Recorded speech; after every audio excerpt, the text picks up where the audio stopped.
Ours, we still have a grant, so not everybody got to keep theirs. It was a big shakeup, but thankfully, despite the fact we have the word climate in our grant proposals, they actually read it. So, yeah, everybody was sweating bullets for a hot minute.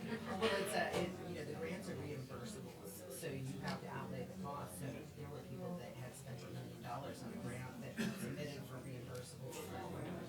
And the grant was canceled, so we were not in that agreement. So we just need a here.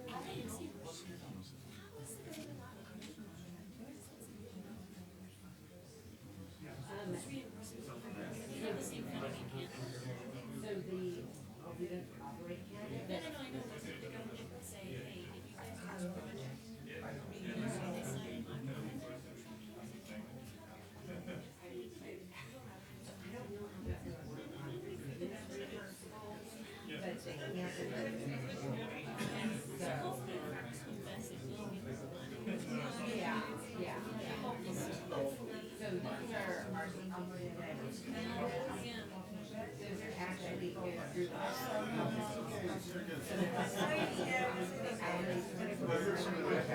Armor.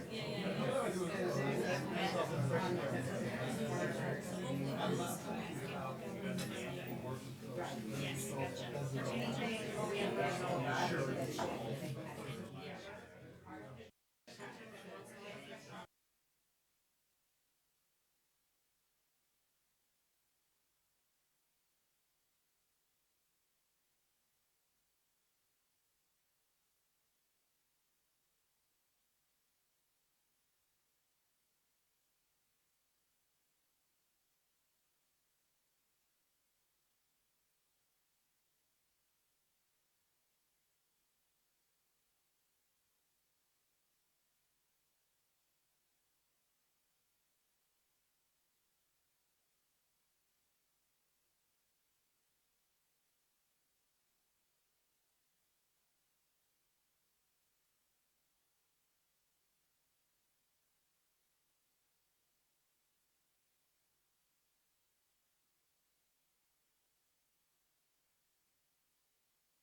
Πώς να ξεκινήσω, άμα δεν βλέπω διαφάνεια.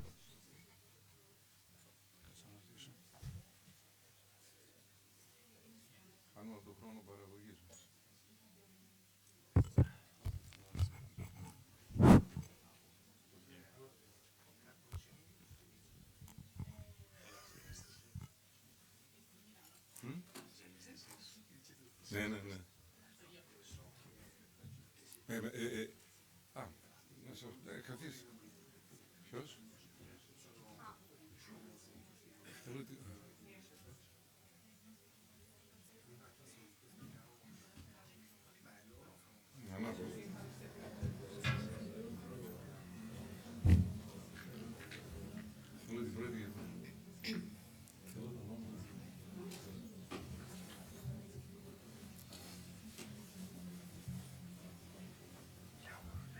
Well, first of all, I would like to thank each one of you for being here in this session and just to spend only a few seconds from the valuable time that each presenter will try to address you today in an integrated way that we're trying to address jointly and together of how new MRV technologies and protocols will really be able to help farmers to really comply with whatever was mentioned this morning in the main room. Of course, it's very important not only while we're doing the monitoring, and the monitoring has all the levels from spaceborne, and that's why Francesca will mention to us how new technologies in remote sensing will help us to cope with monitoring carbon in soils in a very effective, cost-effective way. We are going to really address a very important issue that all the scientific community, as well as all the consulting community, comes into place when we're talking about measuring in the field and how standardization and interoperability will be really address this issue. And we're happy to have you here from the States, really referring to your experience of how you're addressing these issues in the States. And finally, last but not least, Nikos will address a new technology of how we're going to reduce emissions that are really related to fertilization, and it was clearly mentioned by Chris this morning that this is a very important issue to minimize emissions from agriculture to greenhouse gases, and the stabilizers in nitrogen fertilization will certainly help on that.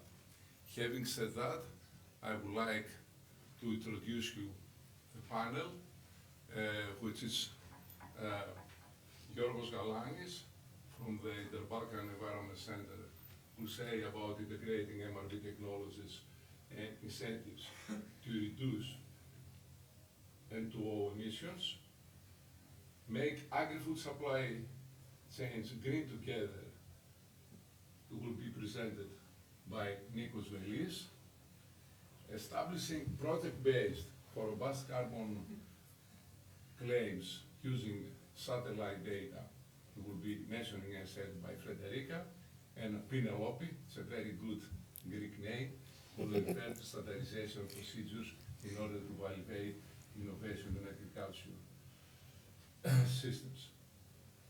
The role, George, is to you to start with MRV technologies.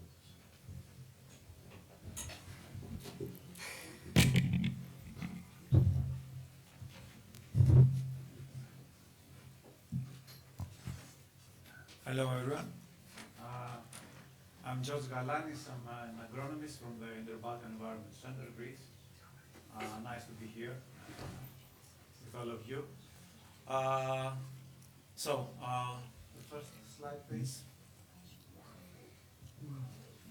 Next one. This is about the.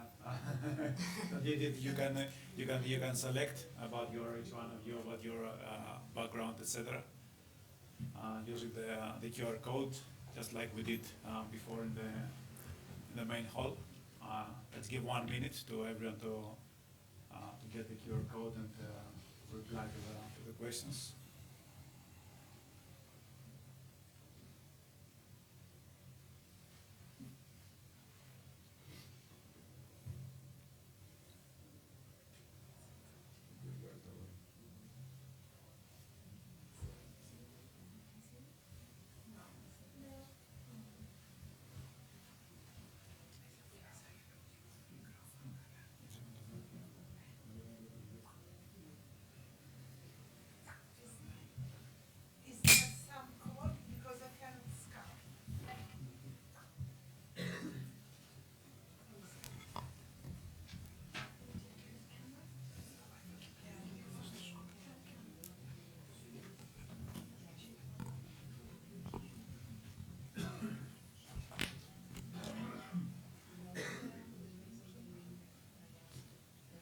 So I think we can move on.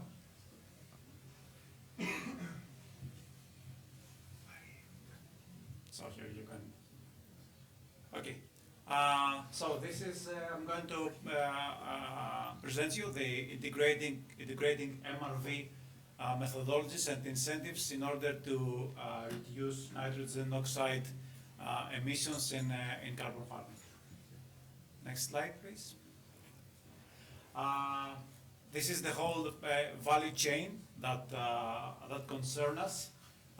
This one that we usually mention, like from farm to the fork. So the whole idea is to present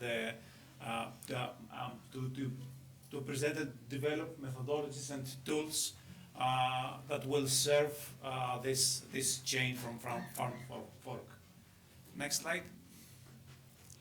So the purpose and the scope of what we are developing. The purpose is to provide standardized methods for farmers, ranchers, and forest owners in order to estimate greenhouse gas emissions and incorporate nitrous oxide for their operations.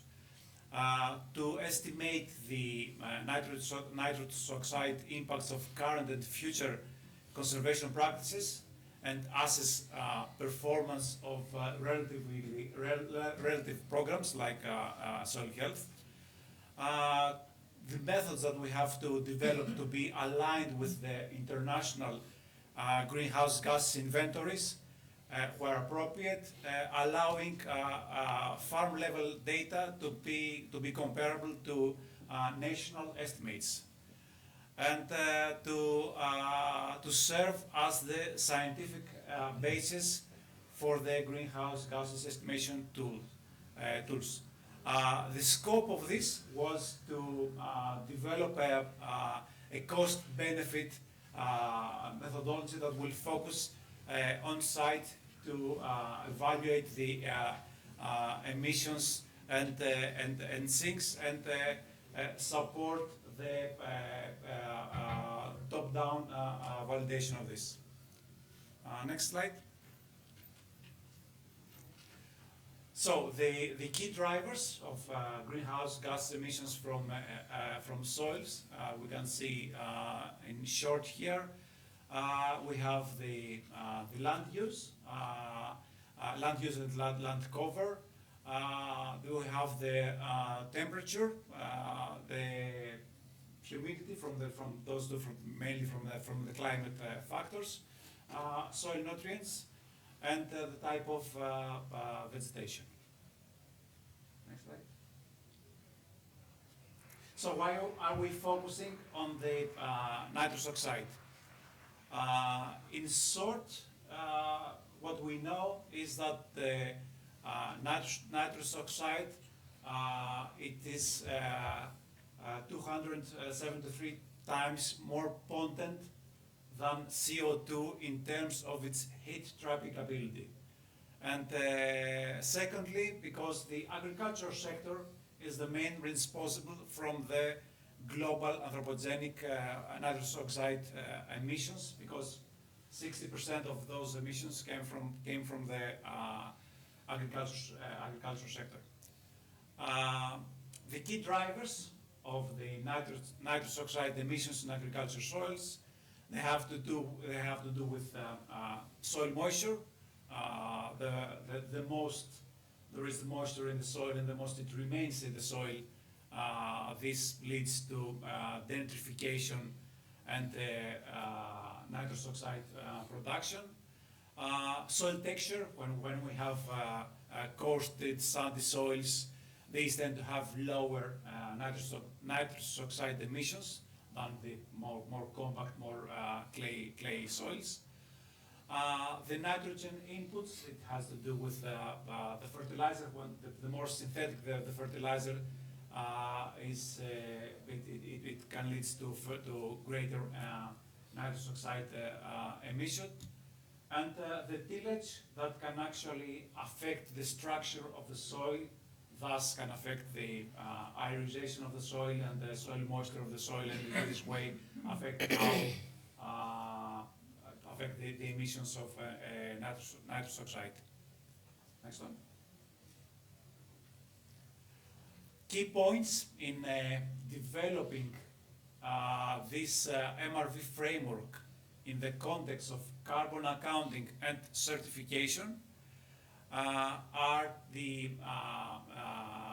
to enable accurate tracking of nitrous oxide emissions in food production, to support targeted strategies for reducing the agricultural nitrous oxide emissions, to enhance the accuracy and consistency of reporting frameworks, to align with the European Union carbon removals and carbon farming certification regulation, to addressing critical gap where the missing cornerstone in existing carbon accounting system, and finally to provide reliable data for all the relatives that need this data, like business, policymakers, stakeholders, etc. Next slide. So for a review that we have done regarding the solutions for monitoring of this type of greenhouse gases fluxes, we find out that we can sum them up in 4 different solutions that they are different to each other in terms of accuracy, in terms of cost, in terms of if they involve portable or no portable equipment. So taking all these things into account, and what we intend to do, and I'm going to present you next, is we finally select what fits better. So next slide. So the Balkan Environment Center supports an MRV system at pilot scale through a cost-benefit flux monitoring approach. For this, we are working in a few pilot fields. In order to, we have made a system of data collection in order to feed the models that will provide us the results and the answers that we need.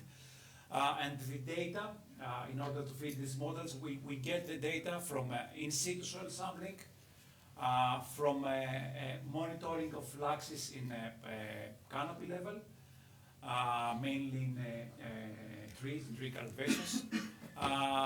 For measuring the fluxes in soil level, we are using jumpers. I'm going to present them next. And obviously, we make use of the remote sensing and earth observation data, which is our main focus. Next slide. So this is where we were the year before. This is a field diagnostic toolbox that we presented in the previous Carbon Farmers Summit in Valencia the previous year. So this is where we have been 1 year before, developing this type of portable and affordable diagnostic toolbox. And in the last year, we have moved on to develop and propose more things, more solutions. Next slide. So we are focusing on developing methods of sampling the main greenhouse gases, the 3 main greenhouse gases, and the whole methodology is conducted using various techniques depending on the measurement objective. For the soil, we are using closed soil chambers, measuring the gas fluxes that came out from the soil. We use open type of chambers for recording gases in the canopy level. We use laboratory analysis by using gas chromatography, and furthermore we use the Earth observation methodologies in order to define different modules regarding the climate parameters, soil parameters, or management practices. Next slide.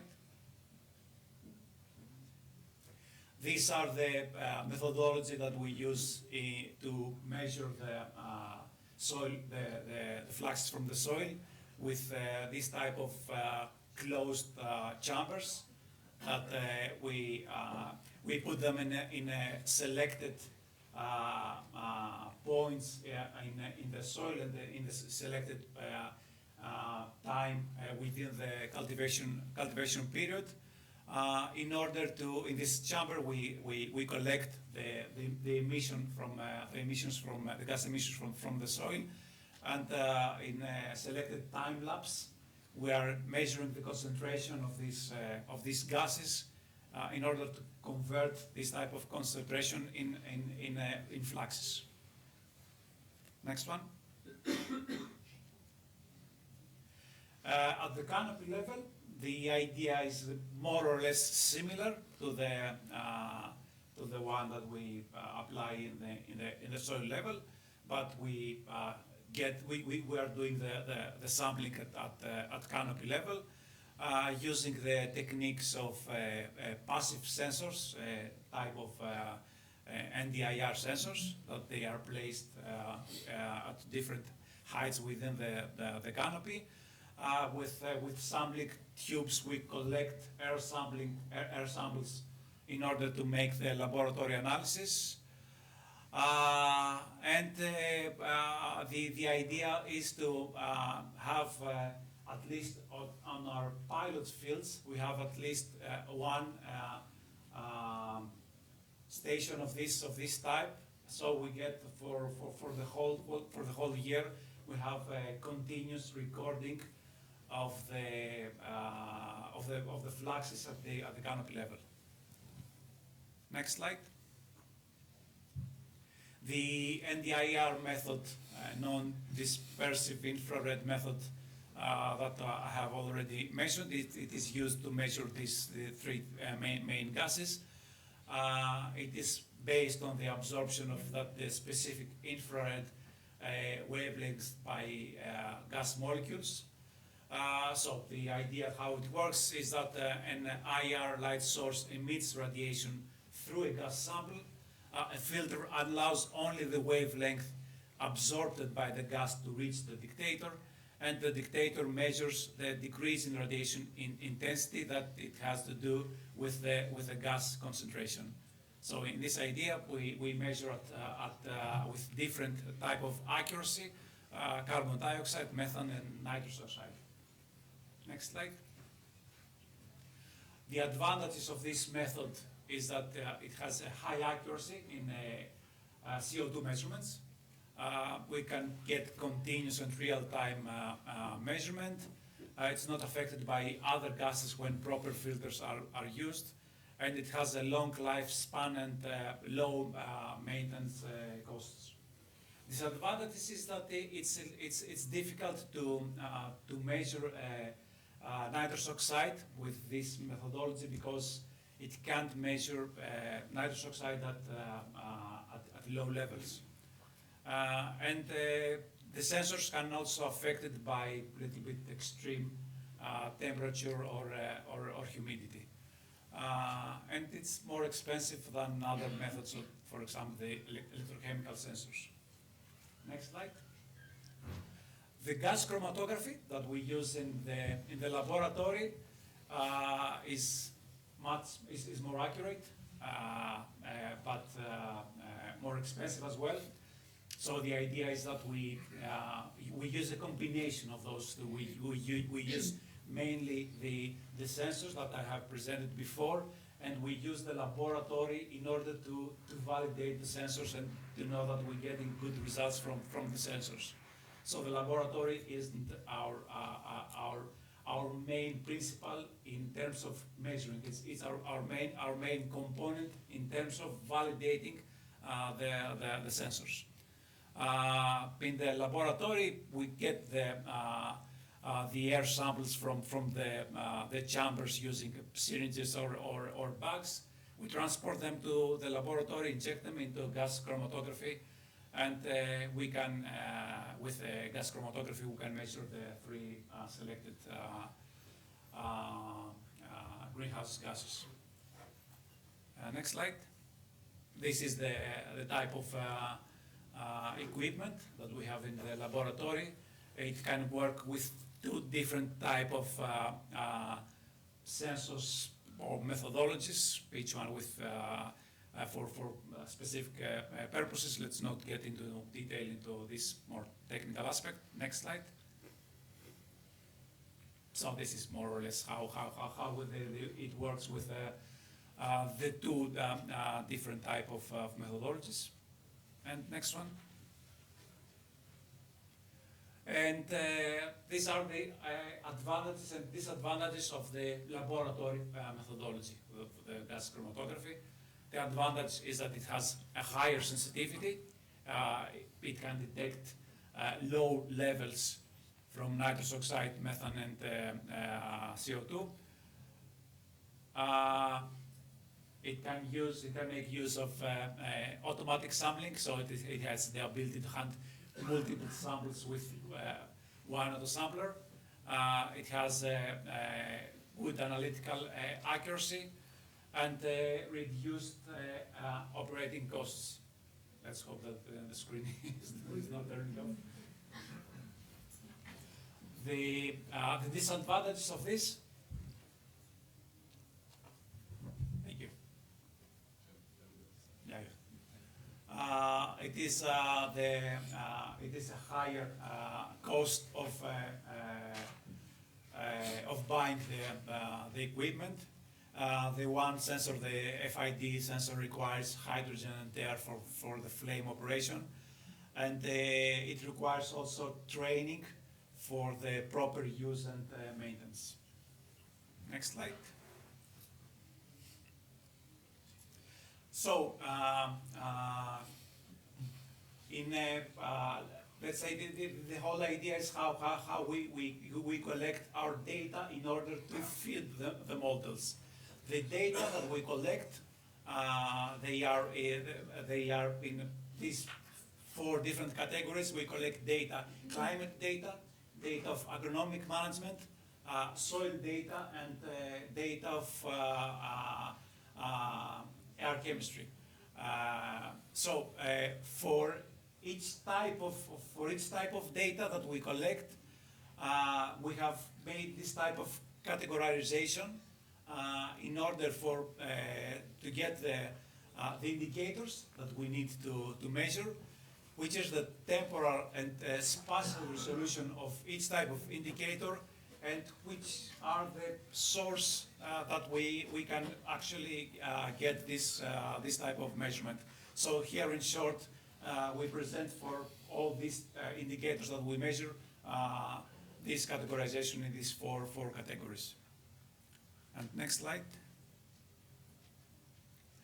So finally, after the review that we did, which method fits better our purposes, we came up with a conclusion that the best is a combination of these two methods: the NDIR method, that is based on the sensors, and the gas chromatography method that is based on the laboratory. The main method, the first method, that is it's portable method. It has low cost. That is it's very important, and we don't have this type of sensitivity that we need, but we get finally the sensitivity that we need by validating this method by using the laboratory and the gas chromatography method that has obviously a better sensitivity but a higher cost. So a combination of these two is finally the ideal solution. Next slide. So, by integrating our innovative MRV services, they promise that this will significantly enhance the accuracy and reduce the cost of MRV for carbon farming projects that are focused on reducing the fertilizer emissions, like the one that my colleague Nikos from Proba will present you right away. And we have the challenge is to make these projects more robust, so they will be of greater use for the carbon farming market. So thank you very much, and I pass the floor to my colleague. Hello everyone, thank you George. First of all, to thank each and every one of you being here. As we mentioned before, like a huge participation in the summit, and I hope a good outcome out of it. Yeah, next slide please. So, next slide. Okay, so I'm from Proba, we're a startup based in Amsterdam. We believe that we can make the agri-food supply chain green again, and our focus currently is the incentivization of the enhanced efficiency fertilizers. Next slide. To give some context, probably most of you have a background that fertilizer-related emissions can come from the manufacturing side, and then transportations, and then the application. For the reason for this presentation, we focus more on the application side and the emissions coming from the soil. Next slide. So there are technologies that have been proven that can reduce emissions from the soil and from the fertilizer inputs. And next slide. And yeah, here is a bit of a high level how each intervention can reduce emissions from from the production, transportation, and field emissions. We will focus now on the nitrogen stabilizer, which is a program that we're already working in IFA. Next slide. Yeah, they're a good candidate, easy to implement, cost effective, and there have been a lot of indication that there is effectiveness in reducing emissions. Next slide. We work on this program together with the International Fertilizer Association and several industry leaders. Next slide, please. And we try to build a program that actually focus on implementing technologies like the nitrogen stabilizers in order to reduce emissions from the agricultural sector and at the same time maintain the same crop yields. Next slide. To add on this, we are currently highlighting the fact that the insetting mechanism in this kind of projects where we focus on the agri-food supply chain is a mechanism that can unlock more potential because of the reasons that the companies can support and start this kind of projects and reduce their own scope 3 emissions. In contrast with the offsetting, as we all know that companies use the offsets in order to compensate and realize residuals of emissions, either that they are outside of their supply chain. Next slide. So we need to make sure that everybody is paying the fair price in the sense that every actor, every stakeholder who's included in the supply chain can commit and financially and also by promising that they will, for example, from the farmer side, adopting this kind of practice, fertilizer producers do more R&D, and then the processing retailer and the end consumers, maybe they have to pay some green attribute. Next slide. So what do we need to support a good insetting scenario? Next slide. We identify 3 components, of course there are more specifics. First of all, a greenhouse gas methodology. Secondly, appropriate emission factors in order to quantify the impact. And third, a strict governance in order to share the benefits to everybody in the supply chain. Next slide. So, to start with the methodology, science-based, giving certain guidelines to the project developers how to quantify, how to monitor, report, and verify their emissions and the reductions that they're claiming. Of course, importance is given to the MRV, the monitor report verification, and monitoring technologies like the one i-BEC introduced before can be valuable for these reasons.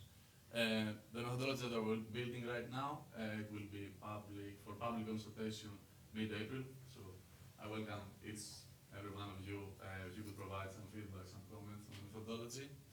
Next slide. Secondly, as I mentioned, is the accurate emission factors. We are focusing on identifying emission factors with less uncertainty in order to be credible of what the claims are.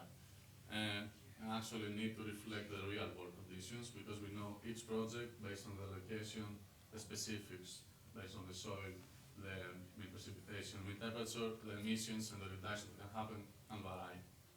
Next slide.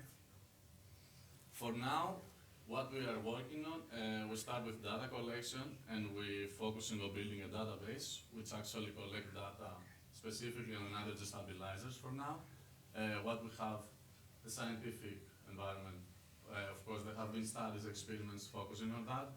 We established some quality criteria in order to do a proper screening of the available studies, and from there we compile them and we build this database. It is an ongoing work, but we are positive that it will reach a level, the version 1, which will have enough data in order to identify some scaling factors, and in the end, maybe in the future, we use it for some modeling approaches. Next slide. A step further in this quantification can go by using advanced monitoring technologies and tools. We can ensure reliable data, and of course, as I mentioned, credible emission reductions, further improvement of the available emission factors, reducing the uncertainty, and of course, being more cost effective. Next slide. The third component is a strict governance to guarantee high integrity claims. Here you can see we start from the project developers that they need to identify and to quantify their impact, and we move to the verification validation bodies that their role is to verify, and from there, based on the standard registry, which is something that Proba provides, we issue the impact units. And then Proba transfer and report of the, for example, the food company reporting the scope 3 emissions. Next slide. Yeah, to give to all this, let's say, more theory, a real world example. Currently we are working with AgriFree, a food chain ID, on a project in the Netherlands. We have included with several potato farmers. To give some context on the information, okay, again, crop type is potato, the crop price is around 200 euros per ton, and the abatement cost can vary from 50 euros to 100 euros per ton of CO2 equivalent. Emission reductions can vary again from 1 to 2 tons of CO2 per hectare per year. Of course, these numbers, small for illustrative purposes, they can vary based on the context of the project. Again, as I mentioned before, every project has specific soil characteristics, specific crop types, specific climatic conditions that actually can influence the impact of the nitrogen stabilizers. Next slide. So how the abatement cost falls into the wider. Here there is a slope of this graph. We can see different interventions on the fertilizer industry, from green ammonia to nitrogen use efficiency, control release fertilizers, inhibitors.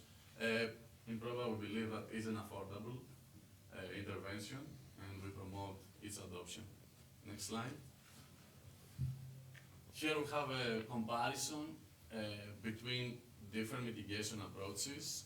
What we see on the nitrogen stabilizer with the insetting mechanism, as I mentioned, the low cost of the abandonment, the low abandonment cost, the time of the impact, it can be immediate in the sense that we can see the impact at the end of the crop season and the end of the year, and easy to implement. No major changes needed from the farmers. We are talking about a switching from the conventional used fertilizer to the one with the addition of the stabilizers. And of course, high credibility on reporting the scope 3 emissions from the food companies. To give some comparison between, for example, offsettings, you know that in the end, the scope 3 credibility, it can be a bit more questionable. And of course, regarding regenerative agriculture, for example, cover crops, it may take a bit more time in order for us to actually see the impact that this intervention had. Next slide. And yeah, to move to Martin from Food Sign ID.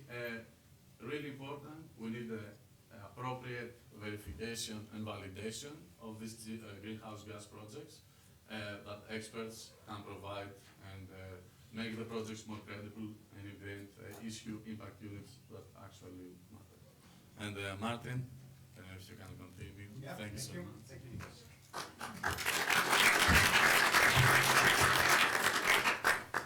Next slide. So I'm Maarten de Haan from Food Chain ID. Our company supports other organizations if they with food safety or things like carbon assurance. So let me explain a little bit on what we do in terms of carbon assurance. There are basically three types of services that organizations can ask from us. If they're unsure kind of in how their current supply chain looks like and they need support to map that and to set up a strategy, we offer kind of a pre-assessment where we take the client by the hand and basically show the different methodologies and help to set it up. The second approach is they already know and have a good idea about where their scope 3 emissions are in their supply chain. So then we help them with setting up the assurance. I'll talk closer to this. Okay, yeah, no problem.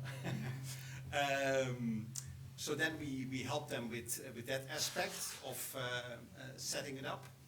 And finally, there's the carbon credit verification, and that's, have to say, between the second and the third option, it's less popular because also if you want to report and make claims in terms of SBTI, then the insetting is part of it, but carbon credits aren't. If you go to the next slide, please. So what does that assurance look like? Basically, we start with first gathering the data, understanding. Okay. Okay. Yeah, no problem. Is better? All right. So first gathering the data and all the relevant documentation. Then secondly, we go into validating that data, starting with remote desk audits. And if needed, we also go to the farm level to verify some of the claims if that's required. And then finally, there's a step, I think Nikos also highlighted that, you also want to make sure that those claims stand up in the supply chain. So there could be different actors in the supply chain that want to take advantage of those CO2 reductions. And then, how do you manage that in the supply chain is also a service that we can offer. Next slide, please. So what sets Food Chain ID apart from other organizations that support this work? Well, we're focused purely on the food business. So other verification companies, they have a whole scope of different activities, but our expertise is the food business. We have PhD level expertise. We already work many years in the agriculture business, so we know what we're talking about. We're accredited to do these types of analysis, and again, we know how to make it work in the supply chain itself, from farm to fork, as was shown in the first slide of this presentation. So, thank you. That is what I wanted to show today.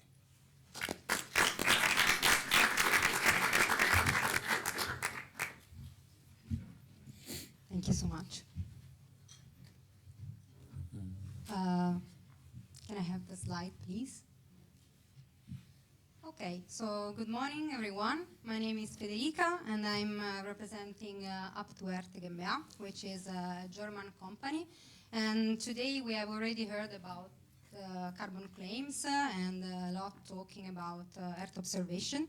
And since we are a company that mainly provides Earth observation data and services, I would like to present what we do exactly with remote sensing, and hoping that this might be helpful for those who are here. I know that probably most of those that are here probably are already experts with Earth observation, so I won't be too much into details. I will try to broadly present what we have done and what we will do next. Next slide, please. We are part of the ESA ecosystem, and in particular we are based in Darmstadt, where there is one of the ESA center. And we started actually talking about soil organic carbon and the use of Earth observation since 2018, and when we were a startup, and now we are a small medium enterprise. We collaborate with several organizations and universities, and we also have established a spin-off with the University of Venice in Italy. Next slide, please.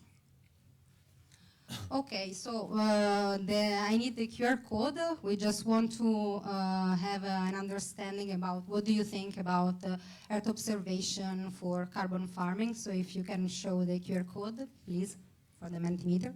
Okay, I'll leave you some seconds for you to scan and answer the short question.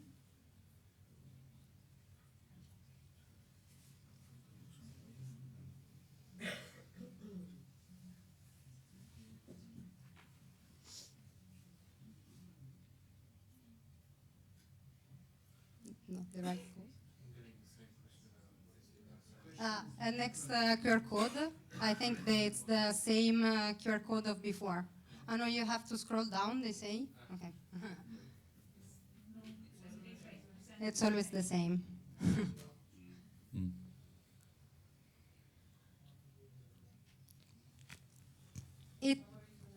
Okay, don't worry. The question was if you are familiar with Earth observation, so maybe we can turn into analogic tools, and so just raise your hand if you are familiar and you use Earth observation for carbon farming. So those who say yes, just raise your hands up. Okay, thank you so much. So next slide, please. I'm happy to see that there is someone that is experienced, but also that someone that maybe is not very familiar. So I will try to provide some inputs for you. So maybe if you heard about Earth observation for carbon farming, you heard about that there are some limitations in this field. The fact that, of course, what we can see directly from satellites, it's what's on the soil, but we cannot go beyond the soil. And if we are talking about carbon farming, maybe this can be an issue. And of course, if we want to then go to other methods like using soil sampling from laboratories, there might be inconsistencies between what we see from satellites and what we analyze from labs. And of course, the satellites, and I'm referring especially to the open ones that we have available, have some limitation regarding the bands that are available at the moment. Maybe in the future some of these limitations will be overcome, but for the moment that's what we have, and we have some limits. Because of this limitation, this can create a problem, especially when we go to MRV. Because of this, we cannot really use Earth observation for MRV. However, there is something that we still can do with Earth observation, and that in a way can advantage MRV and carbon farming. And for instance, just to mention something, of course, we can monitor some proxies that are connected with carbon farming. Of course, there are some bands and satellites that that can sense better data related to organic matter and soil moisture. And of course, we can integrate, there are ways to integrate soil sampling and earth observation data. And maybe the most important one, that we can use data, earth observation data, as a time machine. So we can go back in the past and see what happened. Next slide, please. So the idea is that we can reverse this approach, this view, and try to understand and use these advantages in order to build something that might be useful for carbon farming. And this is what we are trying to do with SCORE, which is a feasibility study co-funded by ESA, where basically we are trying to develop a rating system for 3 main ecosystems, for agricultural areas, for coastal areas, and for urban areas. Of course, you can understand that today we will focus only on agricultural areas. Next slide, please. In order to perform the project, of course, we have some pilots involved, and you can see here the map of the different pilots that we have involved. Next slide, please. Next slide, please. Okay. Let's start from the beginning. So what's the idea behind the rating system that we are creating? The idea is that, of course, with satellite data, maybe the big advantage that we have is that we can go back in the past and so understand what was happening to my soil some years ago.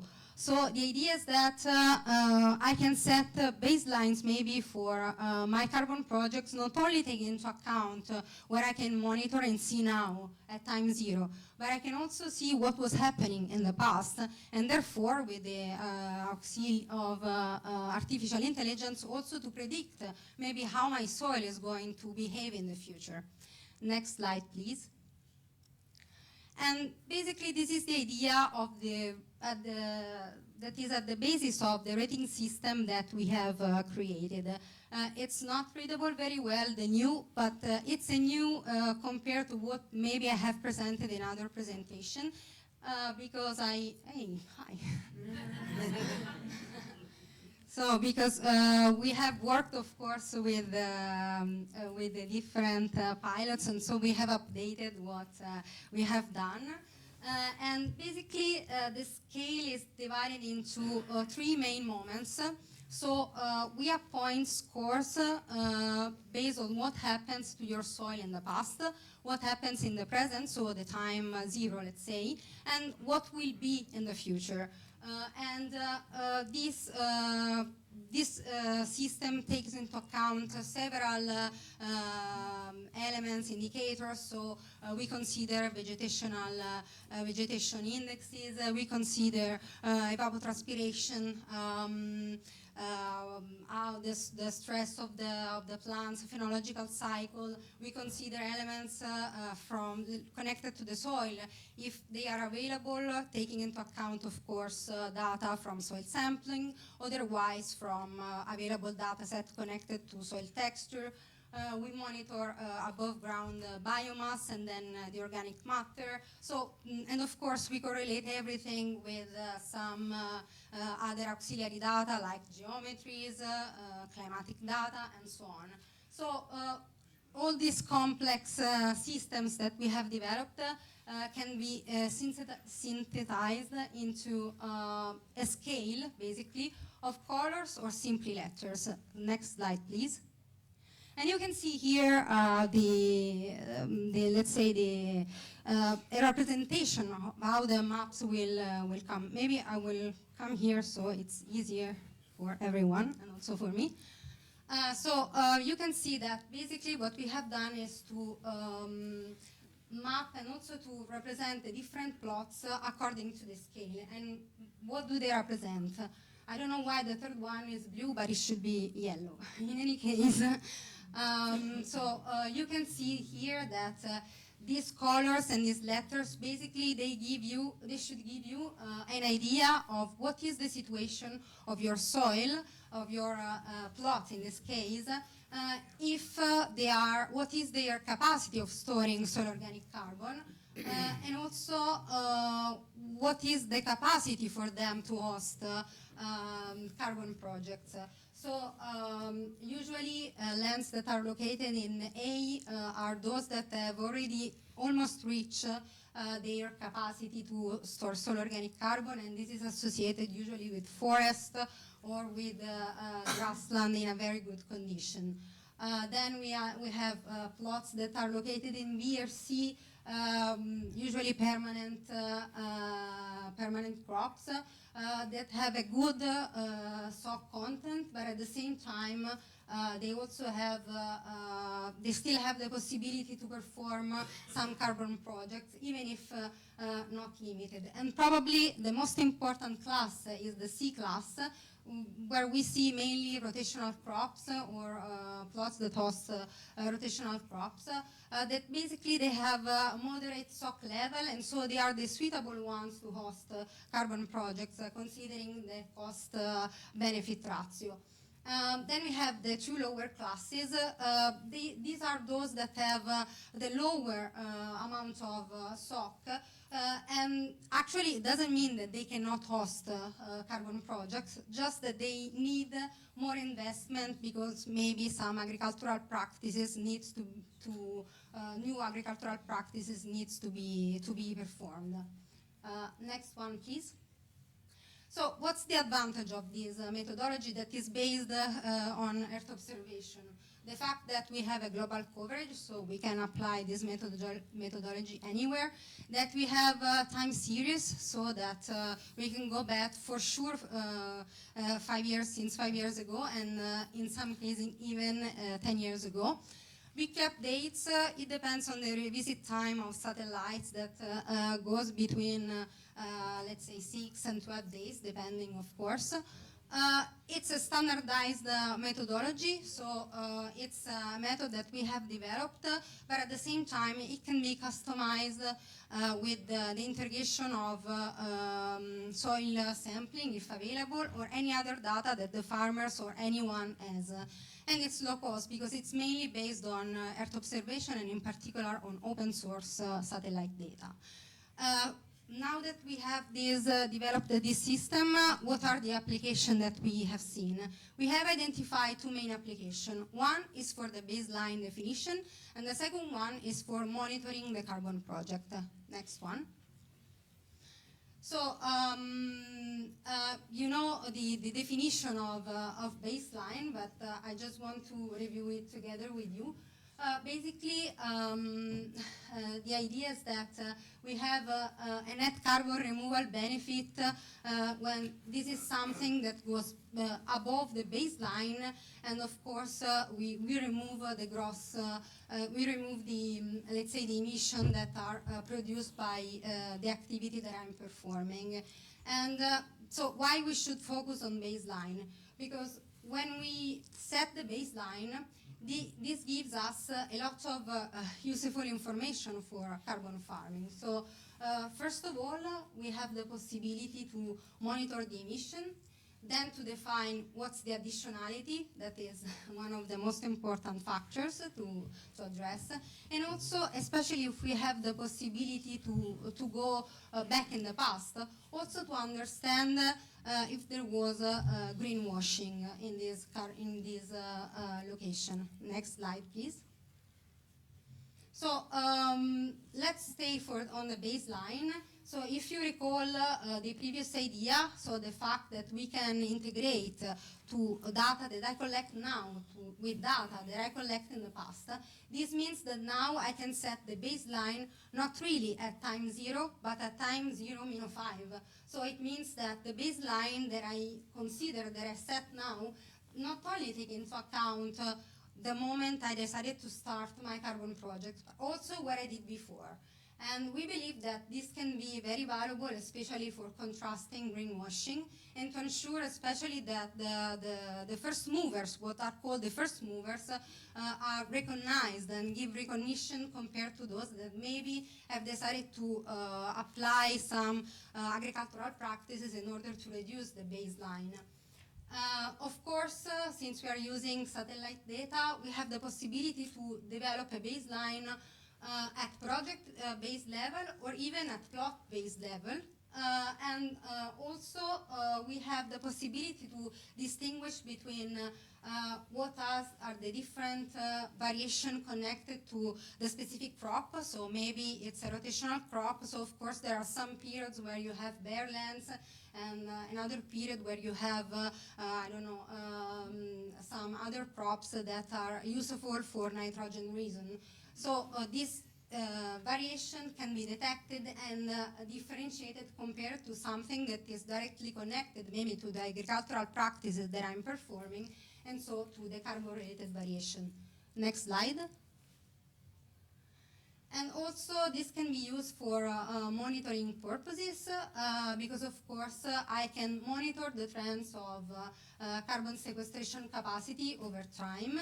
We can set some alerts in case we notice that your project is downgrading based on the rating system. And also we can simulate what is the best agricultural practice that you should apply. Next slide, please.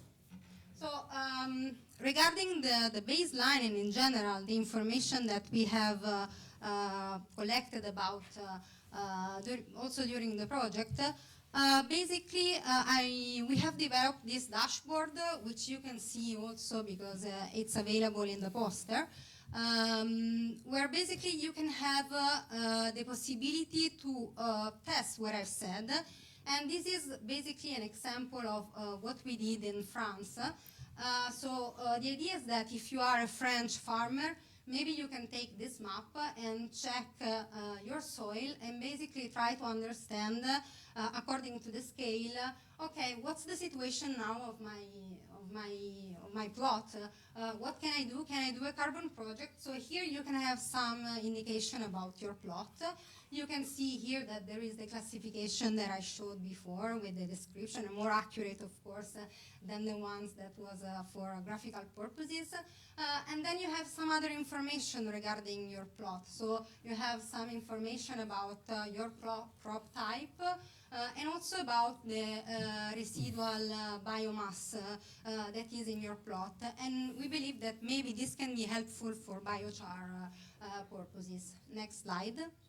But in addition to this, there is also the possibility to try to test this simulation tool that we have developed, where basically you have the possibility to select the area, in this case we are in Germany, and select the kind of, let's say, crop type you want to work with, and then to compare several agricultural practices and to understand which is the best one in order to improve the storage capacity of your soil. Here you see, for instance, the comparison between the two, and you can understand by numbers what's maybe the most effective one for this plot. Next slide, please. So we have developed this ecosystem of services, and as anticipated, you have the possibility to see the open source portal that we are developing. What I have brought here, it's just a demo, so you will see a more structured and nice portal later on, but it was just to give you an idea of what we are intending to create, and also because we believe that open source is the future, as also some other companies are demonstrating. And so we believe that it's with these tools that we can facilitate and create trust in carbon farming. So in addition to open source resources, of course, we will also deliver some other services that are more accurate, using higher resolution, so release them more often, allowing the possibility for everyone to use, not directly only from our portals, but also from integrating with their own portals. Next slide, please. So, who should use this? The idea is that we were thinking about this system, thinking that it could benefit really the entire value chain of the carbon farming and of the market. Because of course we believe that the first one who should use these services should be farmers and carbon developers, because During the pre-assessment phase, they can understand if they can host carbon projects and also to understand what's the best agricultural practice that they might apply. And also to have a support for managing their carbon projects once they have started the project. And of course, we have identified some other potential users, like insurance, in order to reduce risk associated with carbon leakage, and those that are selling or buying carbon credits in order to help users to understand, okay, where should I invest now? What's the best project that may give me something back? So next slide, please. In conclusion, we believe that these score and services that we are producing should deliver more trust, value, and protection in the carbon market, and so to support the entire value chain. Next slide. Just one last remark. As I said, you can see for the poster, and so you can have the possibility to have a look at the platform and also provide the feedback. Next slide. And we'll leave it here. You don't need to scan them now. They are also on the poster, but the idea is that these are the QR codes in order to visit the demo portal, and also if you want to give us a feedback, this is very helpful for us. Thank you so much.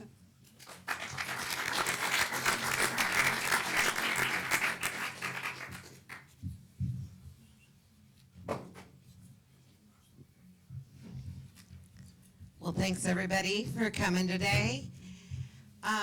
My name's Penelope Nagel.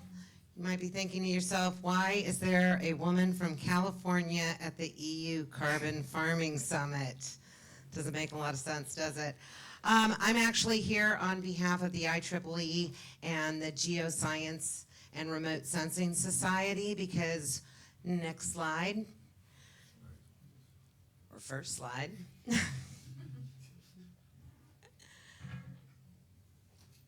One more. There we go. We are looking to create a standard to validate innovations in agricultural testing, and this is a global problem that we all need to be on board with. Why the IEEE? Why not one of the European groups? Again, this is a global situation.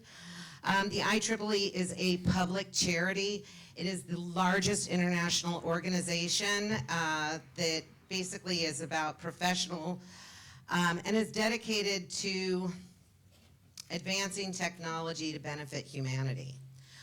There's a QR code on there. We will show that at the end as well. Next slide. Interactive part of the presentation. Is the cup half empty or is the cup half full?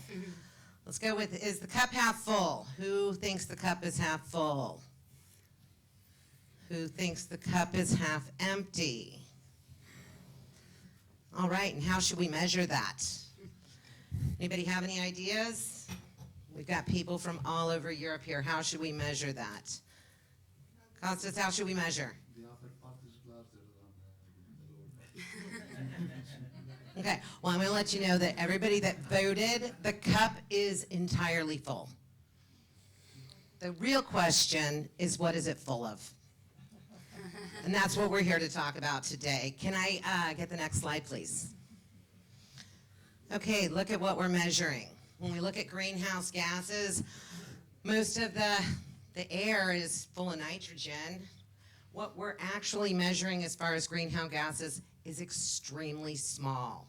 So how should we measure that? Should we depend on 40-year-old technology? Should we depend on 80-year-old technology? How are we going to advance this initiative if we're using old technologies? Well, right now, we have no way to validate new innovations, and that's extremely important. Next slide.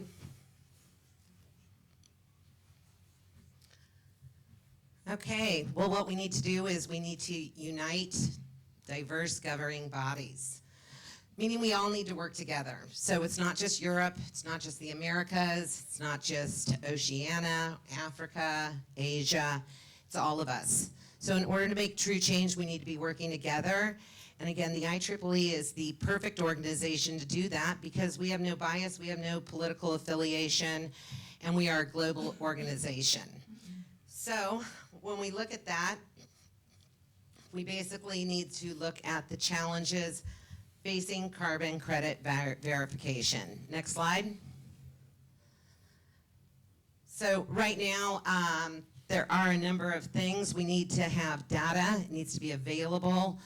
We need to be able to have the right methods. And number one, it needs to be cost effective. So most of you in the verification process understand that validating carbon credits is extremely expensive. Traditional test methods are not conducive to making this actually economically feasible. So how are we going to do that? We're going to have to rely on new innovations, and we're going to need a process in which to validate and verify those. Next slide. So unlocking the secrets of greenhouse gas inventory. A step-by-step process. We need to, again, define, we need to collect, and we need to quantify. And how are we going to do that with existing methods? We need to advance those methods and include new innovations. We've talked about a number of those today already. Thank you, everybody, for setting me up for success here. But we need to work together in order to do that. So next slide. The opportunity that exists here is enhancing trust and boosting user engagement. Farmers are skeptical. At least in the Americas, farmers are extremely skeptical. So how are we going to push this on a global scale? We need to adopt user engagement. We need to change public perception in some areas. And how we're going to do that, as you see up here, there's been a number of global scandals regarding fraud, greenwashing. Those are all big concerns in this market. I know none of us want to talk about that. I'm not here to throw any of these companies under the bus. So next slide. The solution is that we need to establish a standard to validate these innovations. And this standard will provide science-based, unbiased group of stakeholders in making these decisions on how we validate these carbon credits. So next slide. Currently, there are a number of resources available as far as protocols that we can use. There's county, there's city, there's by industry, but how do we validate that baseline testing that we're using in order to create these standards? Well, that's what we're here to accomplish. Next slide. There are also a number of climate calculators. We've heard about some today. Those are not standard across the board. If we're going to monetize a carbon market, we need to be able to sell those internationally by making sure that everybody's communicating and talking together. Next slide. So again, we really feel that the IEEE is the perfect group in order to create a standard to validate innovations in agricultural testing. And basically a way to look at new innovations. Next slide. We've got a couple ideas on how we could do that, but we need to look at those a little more scientifically. A lot of the methods that we use can change from region to region, soil texture, soil type, climate, but validating against existing methodologies might be one of those, or standardizing by recommending thresholds for the new technologies within regions. So those are some initial ideas that we're kind of kicking around for this group. Next slide. Here are the 5 reasons: soil health, restoration, sustainability, addressing climate action. No matter, looking at all of these things so that we can create a better tomorrow for our kids and our grandkids and our legacy in agriculture and in the world. Next slide. So the steps to collaborate on this would be to help us form this working group to standardize methodology to include new innovations in standardization. Next slide. And there you go, there is my contact information. And I'm actually gonna open this up for questions because I left a little bit extra time. If anybody has any opinions, thoughts, suggestions, or just wants more information, do we have anybody from the audience that has an opinion on the topic?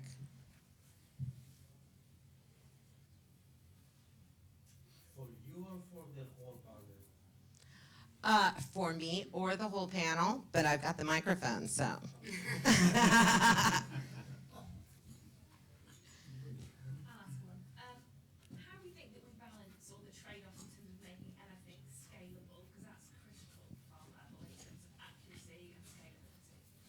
Yeah, so that's the cost point I think that you're making, that right now it's not cost effective. I'm going to speak on my personal experience. I'm a generational farmer from the Midwest. I actually live in California, so, but we farmed there for a long time, and one of the major problems that we have is that this is not cost effective for us.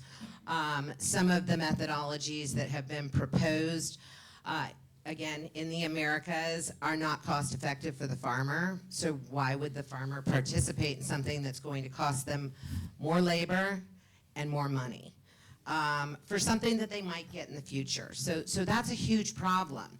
So new testing methodologies are all encompassing, including nutrient markets. So there's different markets that are emerging beyond the carbon market. So I would hope that next year we'd be including more markets like nutrient markets. So am I saving fertilizer that I put on the ground? Now that's saving me as a farmer actual money. Now I'm willing to participate, and how can I do that? New testing methodologies are what's going to get us there. We're looking at water quality markets. Those are different things that are out on the table right now globally. So beyond the carbon market, I think there's a lot of different sustainable markets that we're going to be seeing pop up here that are going to benefit the farmer in larger ways than we currently see with just this one market idea. Did that answer your question? Penelope, thanks for the excellent presentation. I would like to make the problem a little bit more complicated. Since we have talked that one size of methodology doesn't fit all, because beyond the actual measurement is the soil science itself that makes things a little bit more complicated. How you see the whole standardization process itself, when you mention all to work together, to really go ahead, take into account that we both agree that one size doesn't fit all. So how are we going to proceed in terms of standardization? So I think that will have to be regional, and that's a great question. Thank you. I knew that one was coming. So when we start looking at soil texture, soil type, climate, all of these things are different, but we need an overarching standard to validate within any of those particular environments. So how do we accomplish that? Well, let's start with the baseline. How do we validate new innovations? How do we apply those innovations? Of the two suggestions up there, one of them was to validate the efficacy based on recommendations for a specific region. Again, based on my experience, and I'm gonna go back over across the pond to the Americas. The recommendations in my particular state in Illinois, where my farm is, are completely different than the recommendations in the state of Iowa. Most farmers practicing sustainability within the state of Illinois are actually going off of recommendations made by Iowa. It's the same type of soil, but because politics are involved, things get a little different. So what we're trying to do is create a standard method to validate new innovations so that there's no bias. There's no bias per state. There's no bias based on taxes. There's a lot of reasons that we end up with all of these different things. So an organization that has no horse in the game financially is how we do that, and then we can focus on regional changes, soil texture, climate, and things like that in creating a really robust method for validating innovations in testing. That solves part of the problem, and I agree. And especially I would like to congratulate for proceeding with really standardizing the whole spectroscopy issue through IEEE, and that's a great effort. Thanks a lot. Do we have any other questions? Today you put in the table the measurement of greenhouse gas emissions in the field, which is a second part, the second part before the measurement of the carbon stock changes in the field, which means that in the equation we have to put also the greenhouse gas emissions, or we have to consider it as a second step. And the question here goes to the fact that in Sahara Desert we don't have carbon, so we don't have emissions. The more carbon you put in the soil, the more emissions you have. Fresh organic matter and organic carbon. Which means that when we increase the organic carbon in the soil, we increase the emissions, and in the equation you put also nitrous oxide, which does not have carbon, but it has multiple capacity of absorbing heat.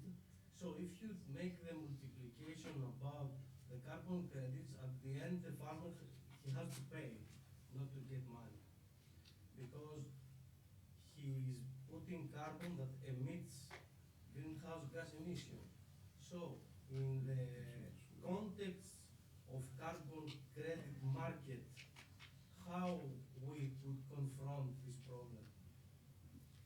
Well, I think we need to look at it holistically, and when we create a validation method, that would be of concern. So because your soil is different, obviously we need to take that into account when we're making a credit for carbon sequestration, insets, carbon offsets, insets, or greenhouse gases. So that's the regional part, and that's why it's important that we work together globally, because one nation should not be held out because of its soil type with regards to this type of market. Any other questions, comments, concerns? Maybe at this point, I think we should open the discussion for all the panelists. Okay, we got one more question, Kostas, and then we'll open it up for everybody. You mean me? Yeah. Okay, so I have a question for Yorgos mainly. Can I address the question to Yorgos? Yep. Yorgos, you said that you recognized, you examined several methods of probably in situ measuring nitrous oxide, and you said that you find that the best is the NIRD, I think. And you propose this, to use this with the calibration with laboratory machinery. So, is this calibration one-off, or do we need to do this all the time, for example, for another, so if we have a new soil type, if we have a new crop type, is it something that it should be done continuously, or do we do it once off and we are done with it? The second one. Because as I said that we are actually now developing all the systems, so I can't say that we have reached the level that we know from experience from the pilots and from many years that there is a point that the method it's going, that it's validated, and so we in the pilot so far we're using them all the way every year. We're using both methods, the most of the measurements with the sensors, and part of these measurements to calibrate and to validate. So the second option. And I have another one for Nikos. Yeah, please. Nikos, I did not quite understand. Are you a company that produces fertilizers or not? No. No. Are you producing stabilizers or not? No, we are So working. What are you doing exactly? We are working. The framework, you We are a registry that actually we are developing methodologies in order to quantify and give guidelines to project developers. At the same time, we collaborate with companies like the Food Chain ID in order to provide from their side the verification and validation of the projects. And in the end, the impact units can be issued and then go through our registry, our company's registry, where the buyers can actually have their portfolio and see where they're coming from, and then they can purchase the credits from there. That is what we provide as a company. So we provide a methodology. So you're not a certification, let's say, company, right? No, we are the registry. You're working like something like a bank. You are keeping, the units, the credits, or not? Yeah, we have the credits in our registry that the project developers issue through their interventions. For example, a project developer can be a farmer cooperative that works with a lot of farmers. We give to the project developers certain guidelines of how they can quantify their impact, how they can claim the reductions, and from then, what process, what steps they need to follow in order to issue their credits, starting from monitor, report their data, and then at the later stages, validate and verify them. The moment that is verified, then the impact units can be issued, the credits, if we can use a synonym, and then they go through our registry. So then there is available to buyers who are interested in buying these credits in order to reduce their scope 3 emissions. That's what we provide as service. I hope it fits. Yeah? When you're looking at enhanced Fits. fertilizers, are you also including the production emissions and higher production emissions that are created? Yeah. Yeah. So the methodology and how it actually looks into the scope is that the project developer needs to provide information, what is the carbon footprint of their product from the manufacturing side until the farm gate. Of course, from the farm gate, the measurements happen based on the methodology. So before that, it needs to provide information regarding the product carbon footprint, and then this is compared to the conventional one, to, let's say, the baseline. And from there, we have a delta. As you mentioned, some points when we have enhanced efficient fertilizers, maybe their carbon footprint are a bit higher.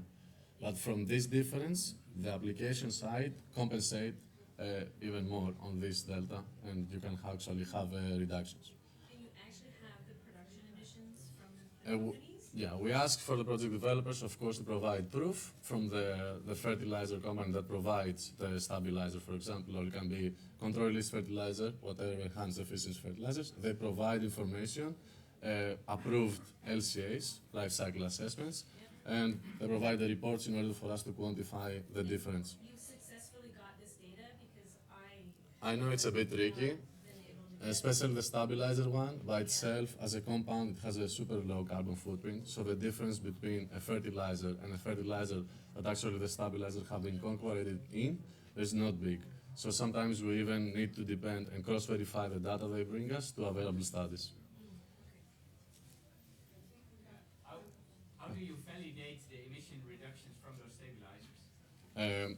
We use, as I mentioned, I think I saw a slide where we actually focus ourselves on data collection right now. And what we're doing is that we look in the available literature and we try to see what soil characteristics, all the characteristics of the experiment that happened.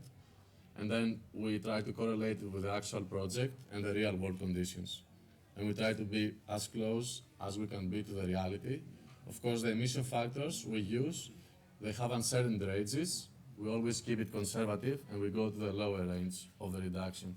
We never overclaim. You make it specific to the situation. Exactly. There are specific contributor factors, we call them, which contribute to the effectiveness of nitrogen stabilizer to reduce emissions. And we use these contributors, for example, it can be the soil pH or the mean annual precipitation, and we try to correlate a scientific study or more with these factors to the actual project site. And this is how we quantify and validate the emissions.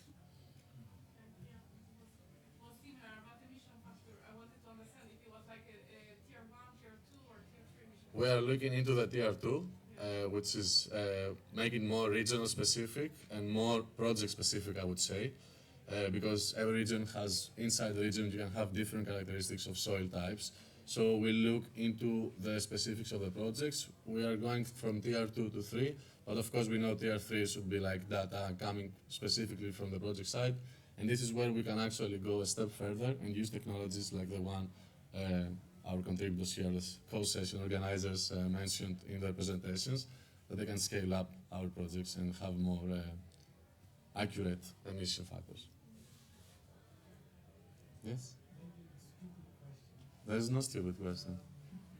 So if I see that there are farming practices, and those practices,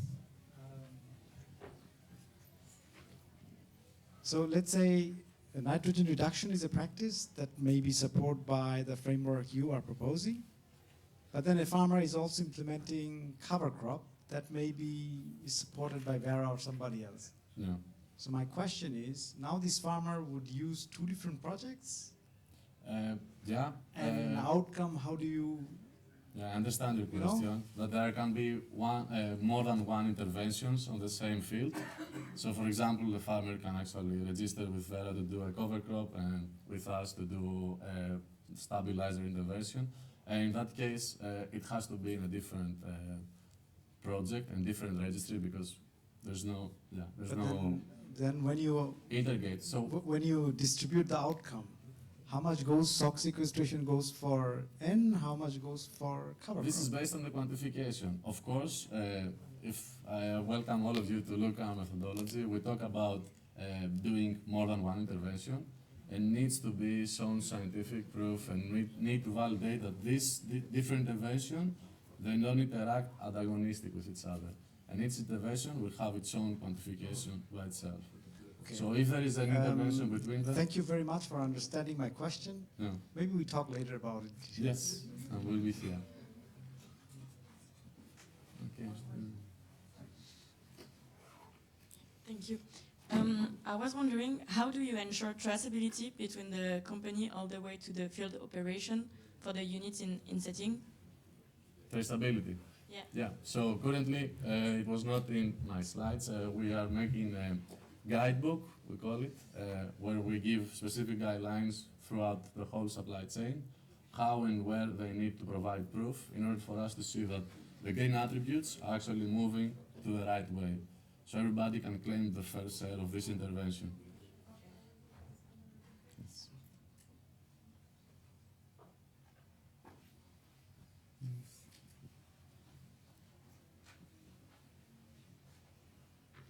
Thank you very much. A question for Galanis. You have collected many data at regional scale, and we have seen this morning the emergency to go now from 2026 in standardized baselines to have a baseline. Do you consider that the data you have can be a baseline, a good baseline for at regional scale for your region? Farming. So this is our scope. So we work on a regional level. So far with our data, because we have worked with a lot of different pilot crops at the regional level, and firstly we always do the zoning in order to know the microclimatic and soil zoning in the region. So we perform the pilots after we perform the zoning. So if we have the zones and we select pilots inside the zones, so for the specific zones and cultivation, we can say that we have the baseline data. To complete the answer is we believe and we hope that by the end of the land shift project, which is a flagship project for the European Union, we are going to have per each land use the baseline, not only regional, but for the European level. So that's what land shift is aiming at, to have the baseline for the different, for the non-CF anyway, for different land uses, after we doing the stratification per each zonation. But the final results will be by the end of the land shift project.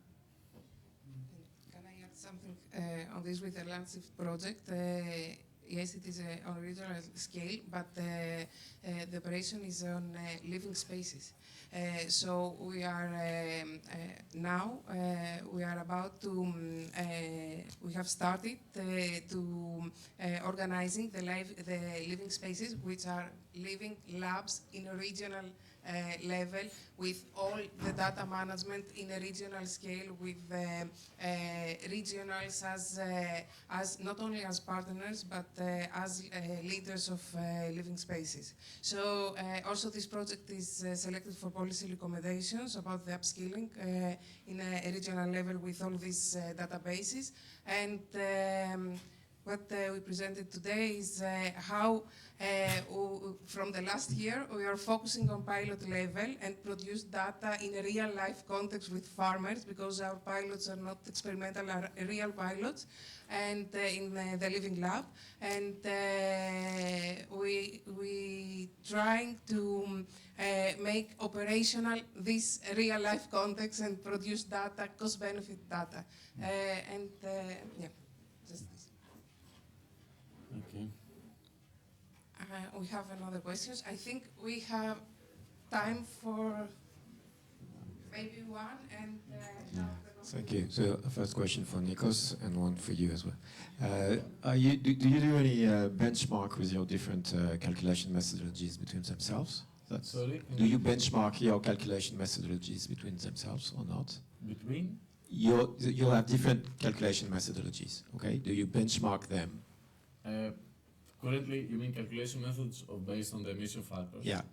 Yeah, we try to do some benchmarking, but still we need to focus on the appropriate data collection, so we are focusing on establishing a database, and then we're creating, I would say, a more aggregated approach on the emission factor usage. Okay, thank you. And perhaps a stupid question, but will you be able to map all the acidic soil in Europe soon? It depends on, of course, on the capacity of our servers. The idea is that for the moment we are going to deliver and make open source for sure the data of the pilots that we have performed in the project, because of course these are co-funded by ESA. We are discussing this also with ESA to understand if there is the possibility to host something even at headquarter level. But we are also open maybe to collaborate with some other organization, JRC and European Commission, if they believe that this might be helpful in order to develop a plot-based, plot level baseline. We are happy to share our and to provide our support in order to make this data available for everyone, of course. Was it a yes or no? It's yes for the data that we have.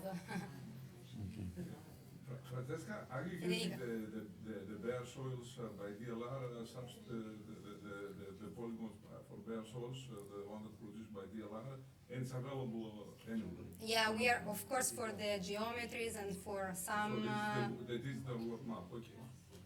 Yeah, but not only them, of course. Okay, of course not only them, I just want to make sure.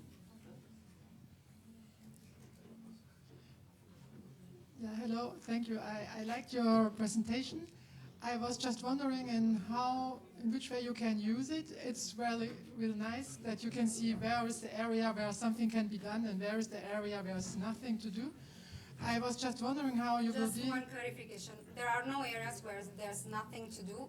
That's also why we are also working on urban areas. So it's just that there is more, they need more time and more investment in order to... Yeah, my question went in that direction. How do you play with farmers' perceptions? Because you will be really face conflicts between farmers which can still achieve carbon farming and others can't.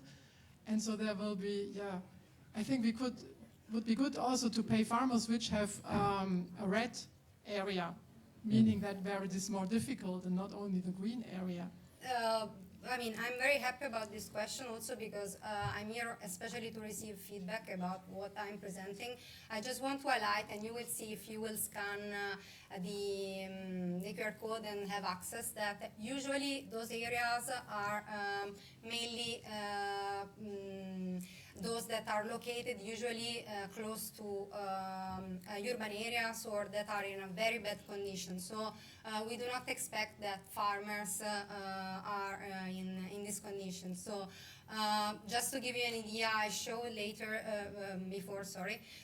some representation of some plots that were marked in red. These were from tobacco, so none of the other that were from rotational or arboreal crops were located in those classes, at least from the pilots that we have performed. So we do not expect to have this kind of problem, but for sure this is something that we have to deal. And in any case, if it is true that might happen that some areas are in the red part, first of all, as I said, it doesn't mean that they cannot become, they cannot host carbon projects, just that it's a little bit more difficult to restore them.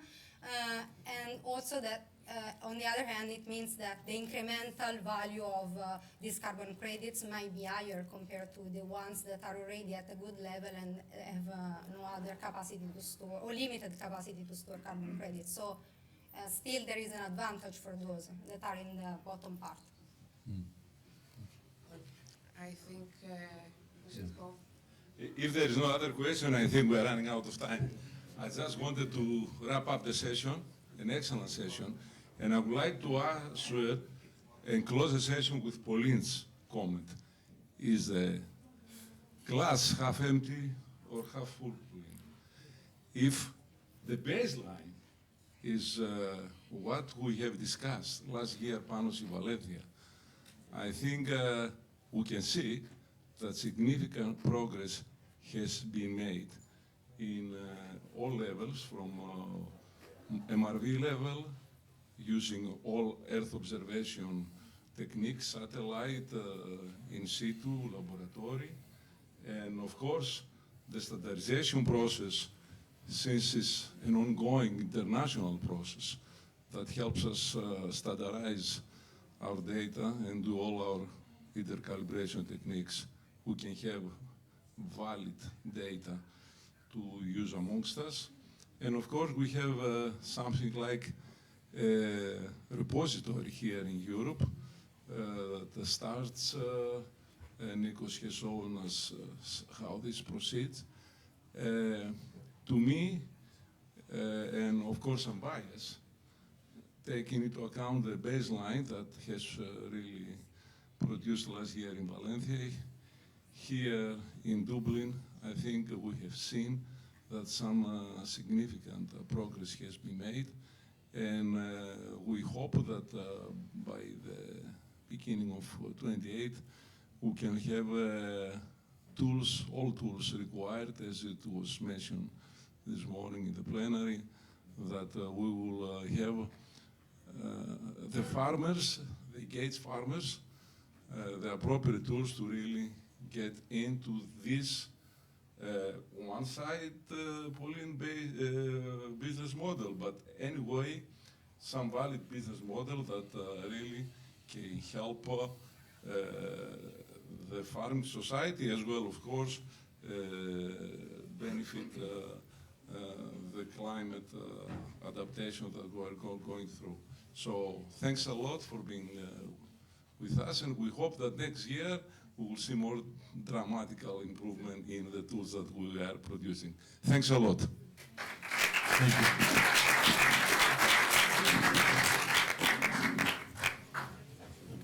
Well, I thought that went well. Thanks a lot for your class.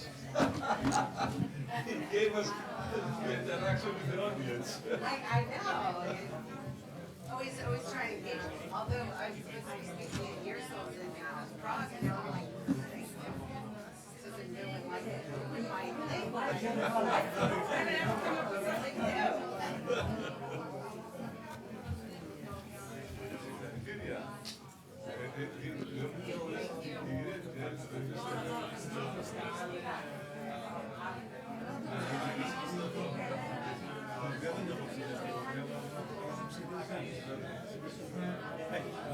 Thank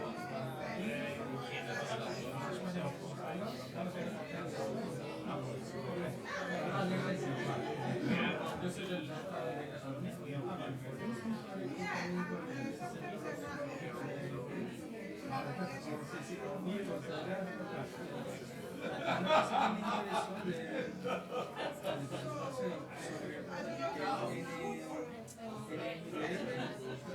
Hacen una comparación entre la masa de cada MDR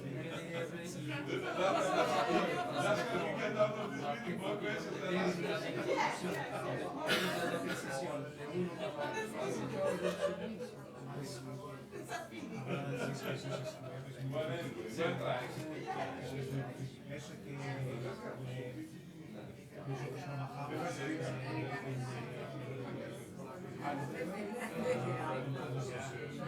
tenemos los datos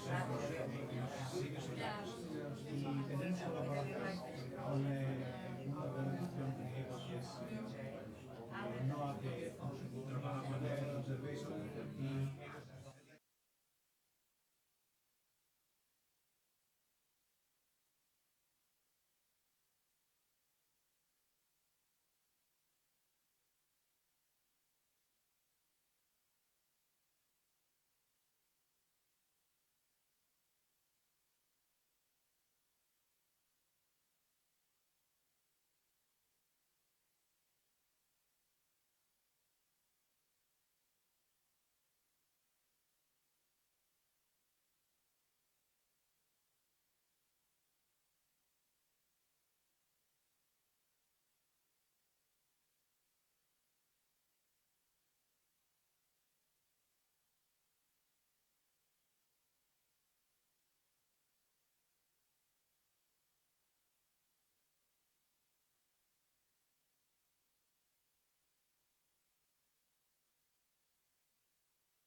Hi, I would like to make a start. Thanks.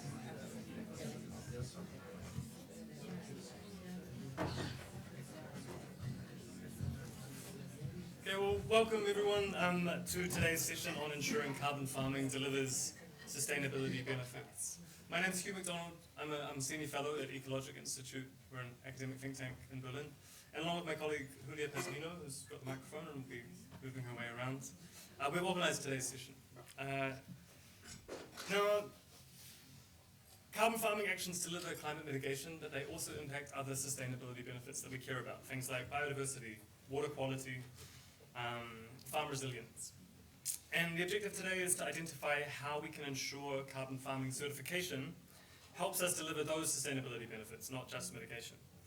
And in today's session, to answer that question, we have two presentations, two panels with some experts, and some closing comments from colleagues at DG Klima, and also all of you here in the room. So we have plenty of time for audience input, and I'd really invite you to contribute in the question and answer sessions so that we can all benefit from the expertise, not just on stage, but also gathered here in the room today. Okay, so we're going to jump straight into it. Our first presentation is from Peter Fröhlich. He's going to give us a bit of a farmer's on-the-ground perspective, providing an example of how carbon farming actions can also deliver sustainability benefits. Peter Fröhlich is a trained farmer. He's got a master's in agricultural economics. He's been involved in regenerative and traditional farming methods and their digitalization for more than 10 years. And his company, AgriCircle, enables food producers and consumers to counter climate change. He's involved also in the European Association for Regenerative Agriculture. He'll tell us more about all of those aspects in the presentation, which we'll start about now. So thanks, Peter.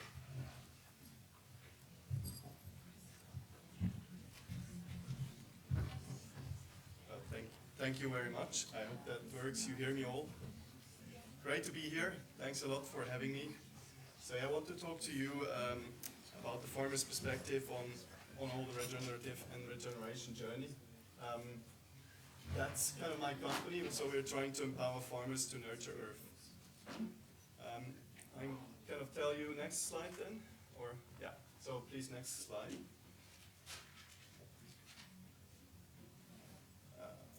Okay.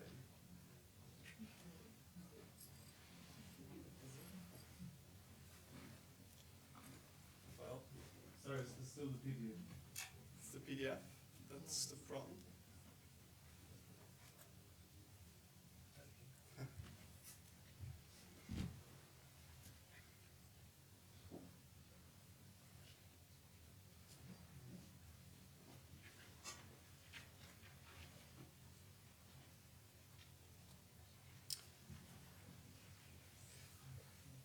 So maybe what I'm trying to talk about is, first of all, a little bit of the background. Yeah, there it is. So first of all, a bit of the background of how important farming is in all this.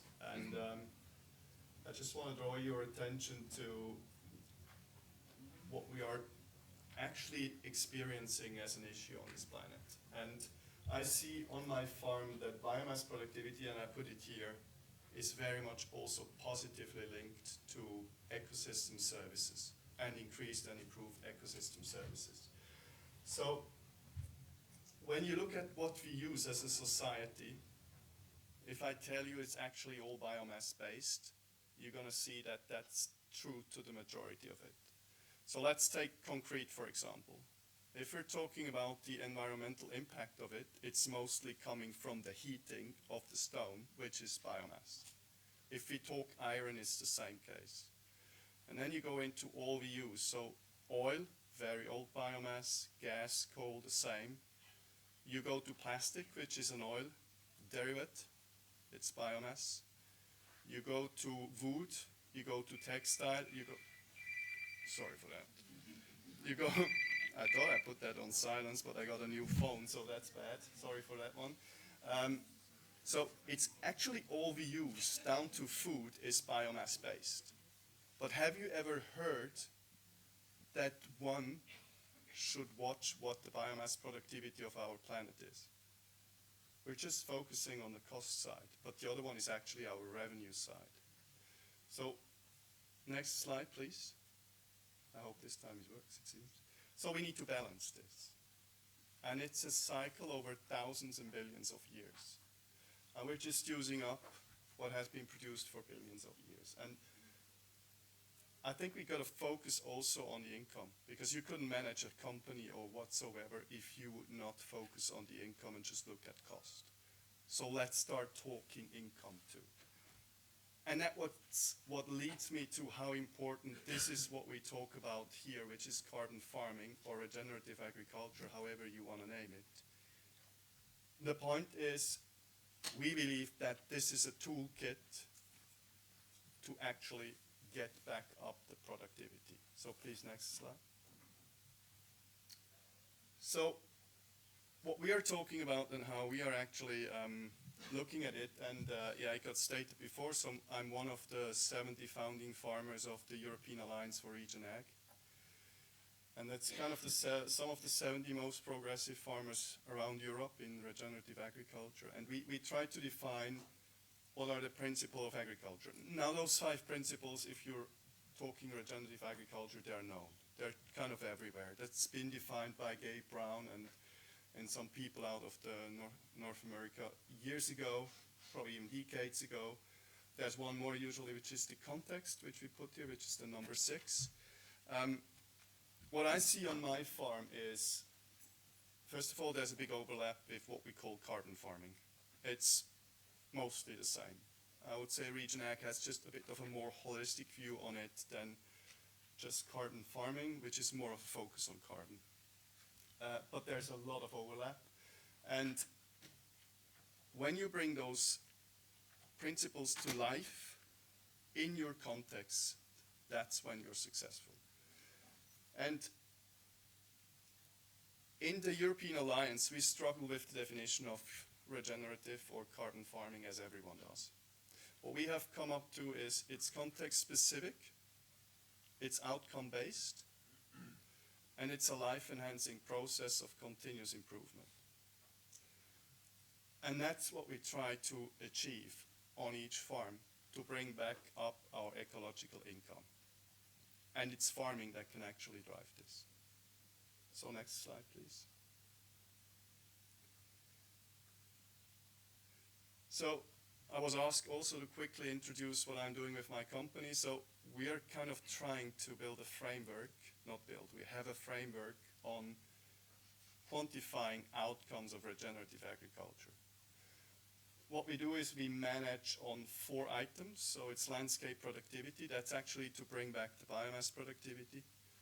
Then it's landscape protection, it's to try to protect what you have been growing in terms of soil, also cover the soil so that it's not prone to high temperatures, water erosion, and wind erosion.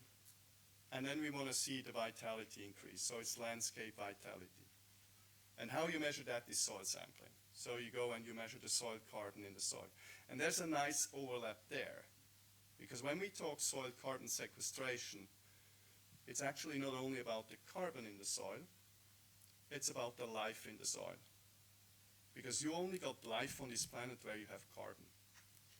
Meaning when we sequester carbon, we're not only bringing C into the ground from the air to solve climate change. What we're actually doing is replenishing the power of life in the soil, and that's the source of life. Meaning we build the ability of the soil to create life. And that's why it's positively coupled with biodiversity and other ecosystem services like water infiltration and so on. Next slide, please.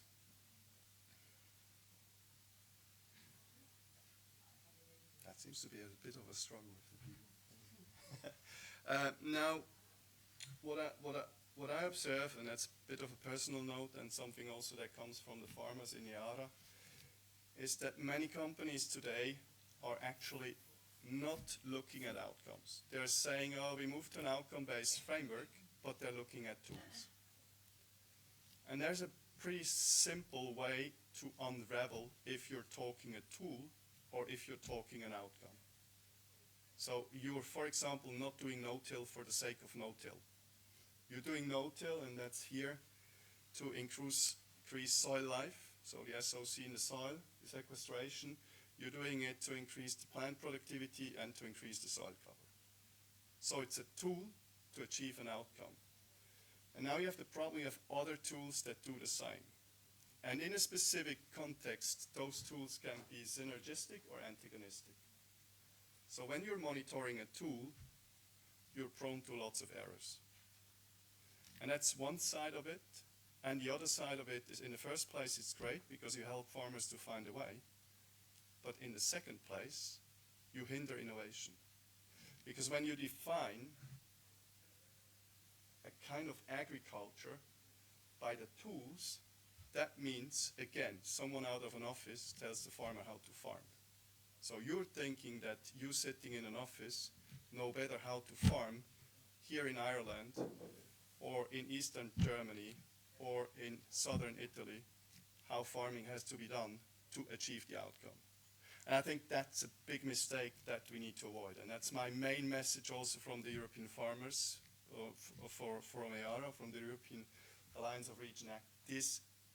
We cannot allow this to happen. So that's my appel to you guys. Try to not do this. And think of it in simple terms. Is this something that I do for the sake of it, or is this something I do for an outcome? Then that's the outcome. Great, so next slide, please. I wanted to show you a bit of how am I doing carbon farming or regenerative farming on my farm. So quickly about my farm, I have a 30-hectare farm, mixed farm in Switzerland. That's about, the average farm in Switzerland is about 18 hectares, so it's, for Swiss perspective, quite a large farm. I'm growing there 6 crops: pumpkins, oilseed rape, sugar beets. So a bit of the difficult crops, there's wheat and more, but that's a bit of the difficult crops that you struggle to grow with sustainably. So what I'm using to get this done is, you see first is a lot of soil sampling. And I'm always hearing, hey, soil sampling is too expensive, we cannot afford it, it's kind of, and I totally agree if you just go and soil sample for soil carbon, because that's a waste. We need to have management information on pH, on macronutrients, on the SOC and more, and that's a benefit. So if we can open up and look a bit beyond just the soil carbon and see more that's there in the soil, then that's a great thing to do. And actually farmers have to do it anyway. So if we talk cost, it's a cost that's there already. The next one is a wheel hose. So what I'm using that for is just to open up the highest layer of soil so that you have a better soil aeration in spring, when the soil is usually a bit kind of eroded on the top layer, just so that it's crazy, you see the difference in soil color, darkness when you do it versus when you don't, which means you have a higher buildup of SOC. The next one is strip till. So here I'm tilling just actually something like 10-15 centimeters, and then about 30-40 centimeters are not tilled. So in terms of FAO specification, that's also no till. But it's a different technology, where you're doing still some soil tillage. The next one is a pure play no-till with a Sky Easy drill. And then the last picture you see there is water aeration and compost tea brewing with kind of a pot there that you heat up to about 25 degrees, and then you put some compost tea and other components to stimulate the productivity, the propagation of microbes. And I think that's one of the important things also. I think in agriculture, we need to start work with microbiology. And that's not only in agriculture, because we as a society are used to just kill the microbiome. It starts cleaning in the kitchen, it goes to any production, so we think we're smart by just killing everything and make it sterile, and then we start. And the same is in farming. We do the stubble treatment after the cereal harvest, expose the soil to the sun. It heats up to more than 60 degrees. When that happens, any life gets killed. Seeds get inactivated of weeds, so it's a great thing for farmers, but you kill everything. It's the same routine. You first kill everything and then you start, because you have a pure play start. And that's, to me, the big change that we need to. actually start. It's a societal change. It's not only farming, to say that clearly here. Yeah, it's starting to work with the microbiome. Good, next slide, please. Yeah, a bit more of tools that I use. So the first one here is deep tillage. So whenever the soil is too compacted, too kind of, not only compacted, just too heavy, you're also not building carbon. You can do no-till whatever you want, it's not gonna work because there's not enough air in the soil. So you need to loosen the soil once in a while when it's dry enough to not do any other harm to it and need to work it. The next one is actually interrelay cropping. So we planted winter wheat and then in spring planted soybeans in it. Did that for 3 years, stopped it. It's very complex. It's an opportunity, it's great, but it's very complex. Think of herbicides being sprayed or anything you do. You're always having 2 crops and it's hard to tailor something to both. The next one is cover cropping, and what you see there is I usually plant the first cover crop right after cereal harvest, and that gets tractor high if you do things right. And then I plant the second one that's winter hard into it afterwards. And that's, again, a big difference. If you do just one, or if you do 2, this is kind of universes apart in terms of what you see the next spring in soil cover, how light the soil is, how easy you can plant something after that. The next one is precision agriculture. I do that partially in crop protection and in some cases in fertilization, though I have more or less stopped it because let's say you have an area where you don't have enough phosphorus, you have 2 options. Either you try to spread it with inputs or you try to plant the right plant that frees up phosphorus in the soil and does the same thing because usually you have enough total phosphorus in the soil but not enough plant available.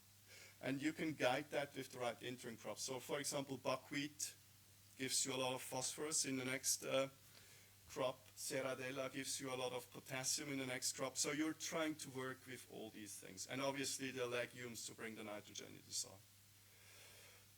And the last one there is also what we did last year. For the first time, it was laser weeding in pumpkins. So we actually used laser to weed, which is much better than anything you could imagine because you're not disturbing the soil at all. So you're just really killing the weed. It's the start of this technology. For me, it's clearly #1 technology when it comes to killing weeds. That's the future, nothing else. Up to me, but that's a personal note. Good, next slide, please. Yeah, I wanted to talk quickly about a bit of innovation and things that farmers first think they're not possible. So I want to give you an example here. This is no-till after winter wheat. You see there's the stubble. So this is right after the combine. The combine was still on the field when we did that. We planted some buckwheat no-till, hip high, did strip till in it, planted oilseed rape, beautiful. I have more yield than my neighbors and it's fully herbicide free. So with this I can make it herbicide free. That's the innovations farmer will think of when they get the freedom and you're not telling them what to do out of an office. That's very important. Next one, please. Yeah, and I see it's going to be more difficult. So just a few challenges I see. I call it superhero regeneration. That's more like towards permaculture, but not entirely. It's a bit of agroforestry. So the question is, if you do satellite work, how are you going to deal with that one? How are you going to deal with mixed crops in the same strip? And then a beautiful thing to the right side. So I'm activating my crops usually. The first image there, you see, let me point here. You see about the middle of the image. Above it's brown, below it's green.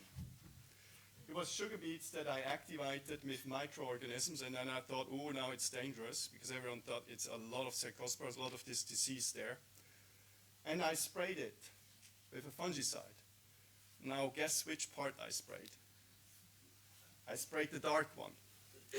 So if I would have not done anything, it would have been great, but I didn't know. And the other one, that was actually barley over there, the right one, full of disease. I thought it's good enough, the microorganisms I put, but it almost killed the crop. My problem now is, when am I in situation A and when am I in situation B?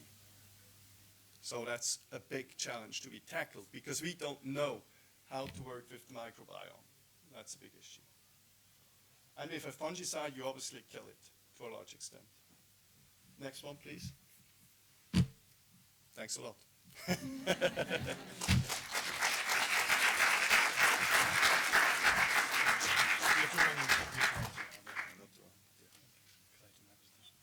Yes, good. So see you later. Thanks, Peter. Peter's a popular man and has to go to another presentation right now. He'll be back. He'll be back on the second panel. So if there's questions specifically for Peter and the stuff that he showed, then you can save those for then. Can we have the other slides, please? Thank you. Right. So Peter has, I think, given us a really nice, concrete examples of how carbon farming can deliver sustainability benefits. And the question that I want to focus on in this presentation is what's the role of policy in this? And in particular, this carbon removal, carbon farming certification framework. How can we use that to ensure that carbon farming is delivering these sustainability benefits? Next slide, please. So in terms of what I'm going to run through in the next 10 minutes, the work I'm presenting is co-authored by the Credible Focus Group 2.1. Credible has organized this event, but we've also had a series of focus groups that have been running through the project, and the work that I'm presenting today is the result of one of those focus groups. I'm going to give you a little bit of policy context on the CRCF, and then I'm going to jump to the recommendations from the focus group. So I think one of the key outputs, we identified some general principles for policy in this area, and we also came up with some more concrete recommendations on how this idea of sustainability could be operationalized, considering farm environment plans and voluntary quantification of sustainability impacts, among other things. Next slide, please. So the Credible project, there's more information from a number of people here at the meeting. Our focus group within the Credible project was focusing on this question of carbon farming and sustainability. And in the particular context of carbon farming on mineral soils. That's the expertise within our group and a kind of open policy question that we saw. We met six times online for a couple of hours over 2024 and had another public meeting at the last summit. And traded a number of emails and rounds of feedback as well. Next slide, please. So the participants in the group came from farmers associations, from NGOs, experts and participants in the voluntary carbon market, as well as science and policy experts. And a number of the participants have come here and will be on stage today. So, next slide, please. Okay, before we go any further, some context. So the CRCF, I'm sure that people have heard about it by now. If not, you'll be sick of hearing it over the next 3 days. My understanding is that at its core, it's a voluntary framework for certifying carbon removals, including carbon farming. And it really goes about that by establishing some minimum criteria for carbon removal or carbon farming activities. Basically saying, what is eligible to be certified or not. And of course, there's all the governance and verification processes that go along with it. But I think a key tool within this policy are the certification methodologies. And we're going to be talking about those a bit today, so I wanted to introduce them. They are the kind of key tool for ensuring that carbon farming activities align with the minimum criteria that I've already mentioned. And so these methodologies are currently being developed up until April, May, I think, this year. Will be another round of drafts. And what they do is set out some rules or requirements for what activities can be implemented and what minimum standards they have to reach. These include minimum requirements for things about quantification, additionality, and they also, and most relevantly for today, have some sustainability criteria. So next slide, please. Yeah, and another couple. One more. Thanks.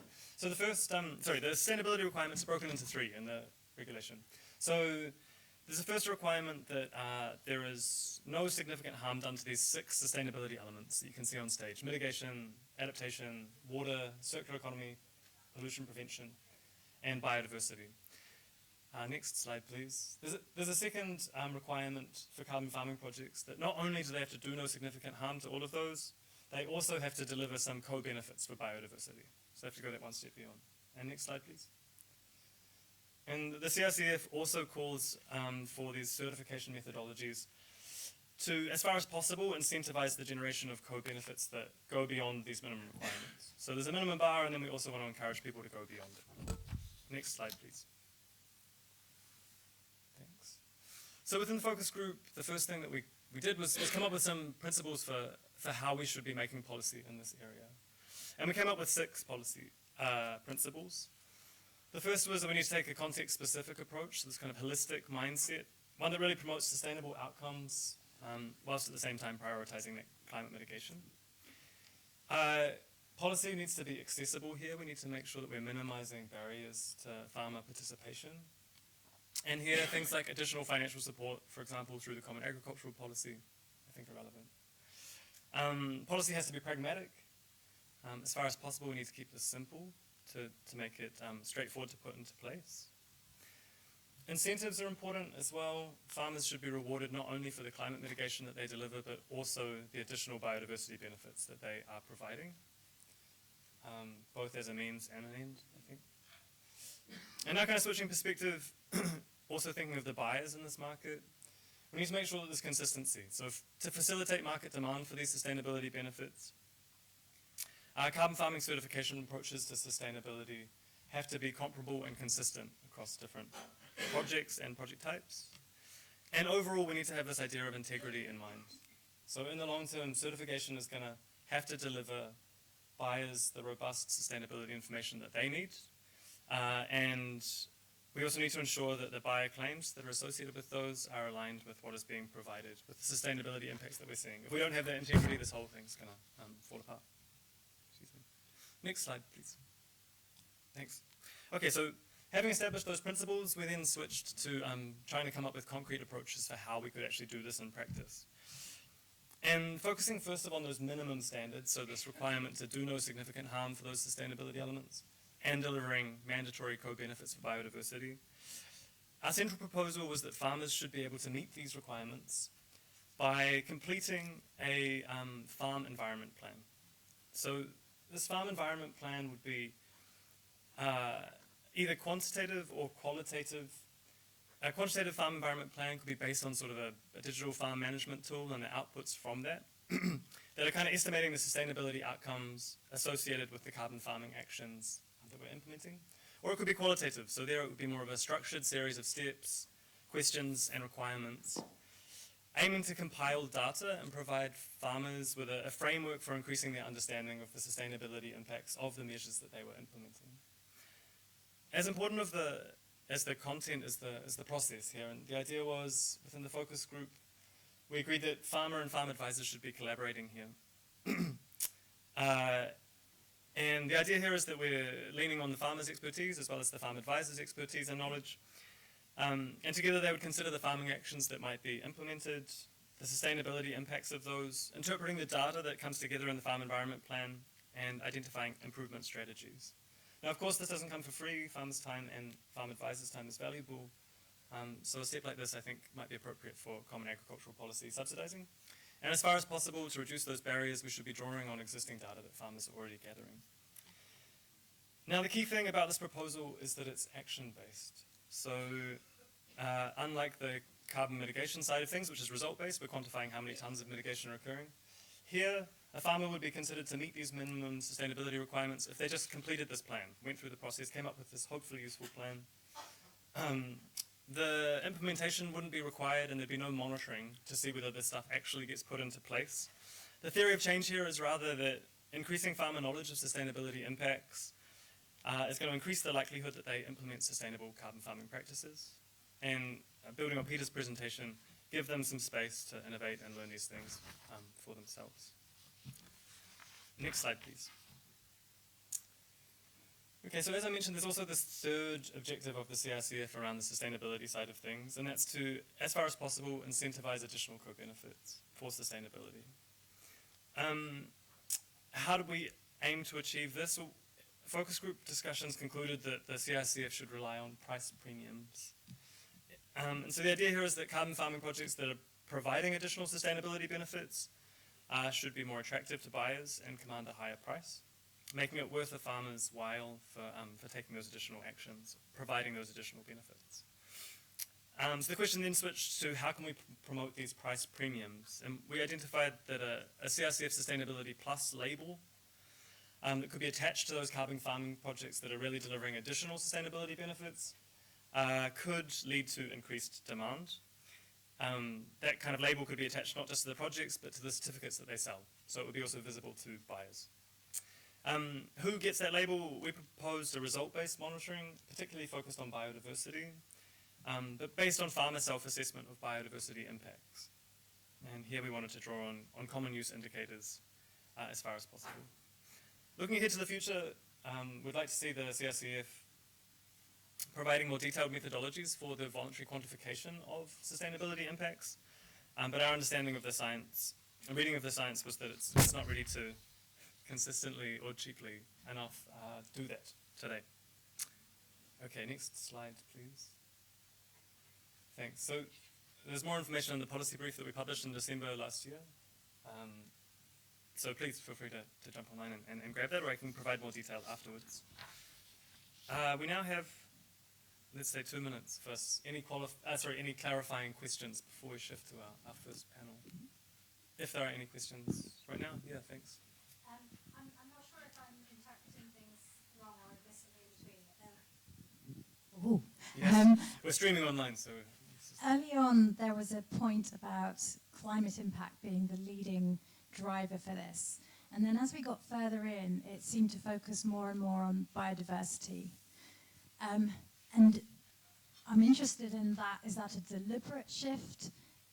Because it seems like, on the surface, it sounds like a paradox. Not a paradox, sorry, but a change in emphasis. And I'm also interested that neither of those two talk about helping farmers to see how is this good for my farm. So if you listen to Peter, he was very clear that doing this has had benefits for his farm health, his farm yield.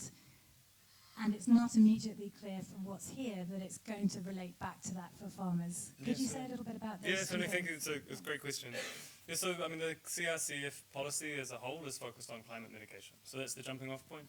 And our focus in these discussions was how can we go beyond climate mitigation to also ensure that certification delivers these additional sustainability benefits like biodiversity, like this. So our focus was really on the sustainability elements, as you picked up. But the point you make about ensuring that this is delivering useful information to farmers and being communicated in a way which is more attractive to them, I think is really important. And I think Peter's examples show that these sorts of carbon farming actions and the sustainability impacts that they have can lead on to increased yield, better farm resilience, water use, decreased costs, these sorts of things. In some cases, obviously it's not going to be in all of them. And I think that has to be something that, for our farm environment plan proposal, I think that would have to be quite front and center as well, to make sure that those sorts of pieces of information were in there. Yeah, thanks. Is there another question for clarification? There's a couple. We'll just take two, but so one here, and then we're going to go to a panel. Yeah. Yes, thank you very much. Very interesting. My question was that you showed in the beginning the principles should be holistic and having consistency, and then you talked about the way how this should be monitored. Based on action assessments, and in the end you said that also the monitoring should be results-based but based on farmer self-assessment, and I was wondering how that actually fits together, the action-based assessment with the results-based assessment, and how that fits into the larger context of the EU CRCF when we look at the carbon side, where it's very much about outcome-based assessments. Yeah, sure, thanks. So for the action-based assessment that we proposed in the group, that was to meet this minimum bar standard. So are you doing enough for sustainability for us to be reasonably confident that you're doing no significant harm to those sustainability elements and delivering biodiversity co-benefits? And certainly like an action-based assessment is not going to give us a huge amount of confidence around that, and that was a risk that we discussed quite a bit in the focus group. But as I mentioned, our kind of theory of change was if you give farmers this information on balance over time, that's going to lead to better outcomes without being a major barrier to uptake. The alternative, of course, would have been to go with like a really strict results-based approach, like what are your actual impacts on biodiversity, measure that. But we saw that would contradict some of those other principles that we identified at the start in terms of cost, accessibility, pragmatic approach. And then we had this more results-based element, which I also mentioned. That was a voluntary aspect. So farmers, if they want to, they can do some additional results-based monitoring and go for that additional sustainability plus label, and hopefully in that way engender a price premium. But we wouldn't be obligating every single farmer who does the CRCF to do that, because that might be a barrier towards their participation. Thanks. I'll take one more quick clarifying question down here, and then we've got more time for discussion afterwards, but we've got a panel who've got interesting points too. Yeah, one clarifying question. I'm not sure if it's a quick one. So Okay. I did not fully get the farm environment plan. Yeah. So what's the use of it? Certainly. So what's the use of a farm environment plan? The hope is that through this process of completing a farm environment plan, farmer and farm advisor, which assesses, which works through what the carbon farming action is, and then what the likely sustainability impacts are going to be. In doing that, we increase knowledge of people who are involved, and we have a bit of a structure. We can show, farmers can demonstrate that they have thought about the sustainability impacts of their carbon farming actions. And in doing so, meet the requirement, this minimum sustainability requirements that are in the CRCF. So this requirement that we're doing no significant harm to biodiversity, water, carbon farming, and so on. So this is an action-based way of demonstrating that we're dealing with that sustainability impacts. That's the hope there. The hope as well is that it's generating useful information for farmers and giving them this structured information that will help them to make carbon farming decisions, which are also delivering these other sustainability benefits. Thanks, Susan. Okay, there will be more time for all sorts of questions, but some of those questions I think will be answered by our panel. So I'd like to introduce now our first panel. Now, in these two panels, we really want to gather additional perspectives on this question of how certification can support carbon farming that delivers sustainability benefits. And the first panel is going to consider one side of this equation, and that's who is going to be willing to pay for these additional sustainability benefits. And we've got three experts, so if they can join me on stage, that would be nice. We've got Scarlett Benson from Systemic, who's also the Director of Corporate Engagement at the Food and Land Use Coalition, and works closely with organizations that define corporate target setting methodologies like SBTI and SBTN. We have Wesley Snell from Edifor. Wesley is a sustainability strategist with a background in forest ecology and management, so more of a forestry background, which I think is going to be nice. He works on both sides of the fence with landowners to valorize their natural capital and find access their markets for ecosystem services, and then also on the corporates and financial side to link them with projects that are going to deliver their sustainability objectives. And then we have Caroline Ploux.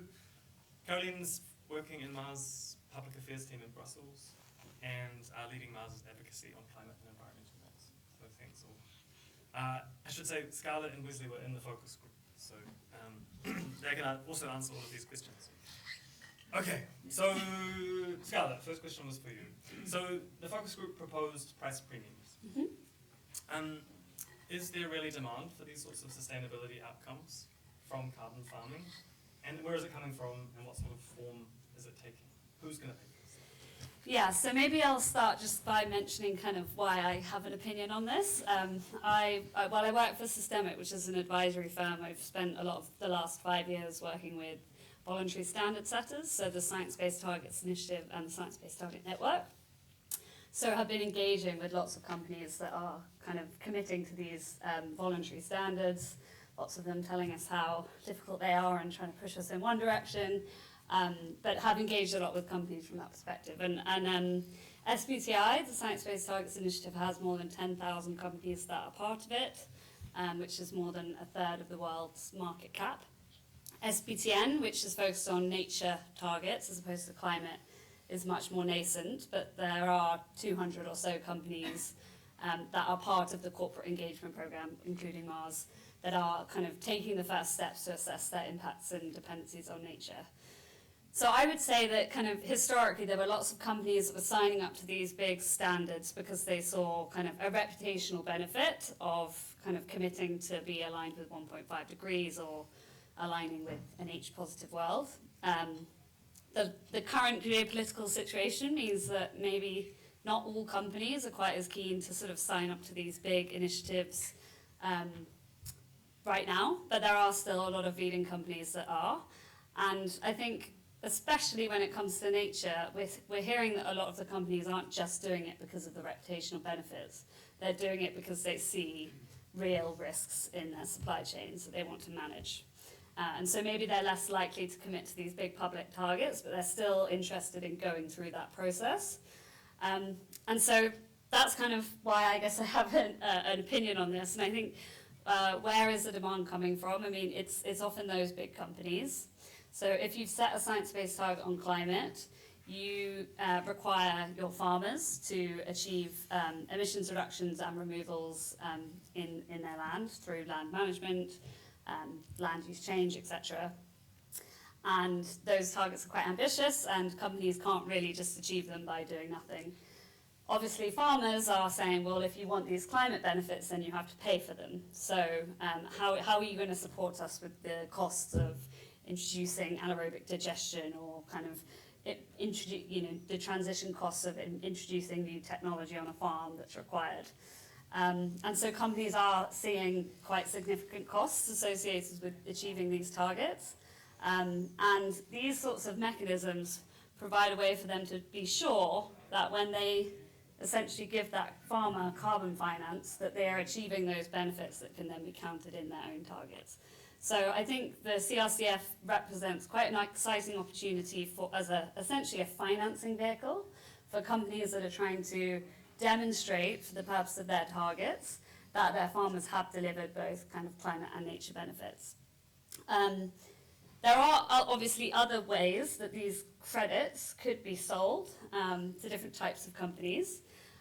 So they could, in theory, be sold to companies that aren't in the the value chain of that farm. So, say a aviation company or a fossil fuel company, they could essentially buy these carbon credits and then make some sort of claim about that. From the farmer's perspective, maybe they don't really care who buys the credit as long as it's giving them the money that they need to transition. I think from a kind of standard setting perspective, we're often pushing for the company that is actually buying the food from that farmer to be the one that's investing in this, because it creates much longer term, more collaborative relationships and incentives across that value chain.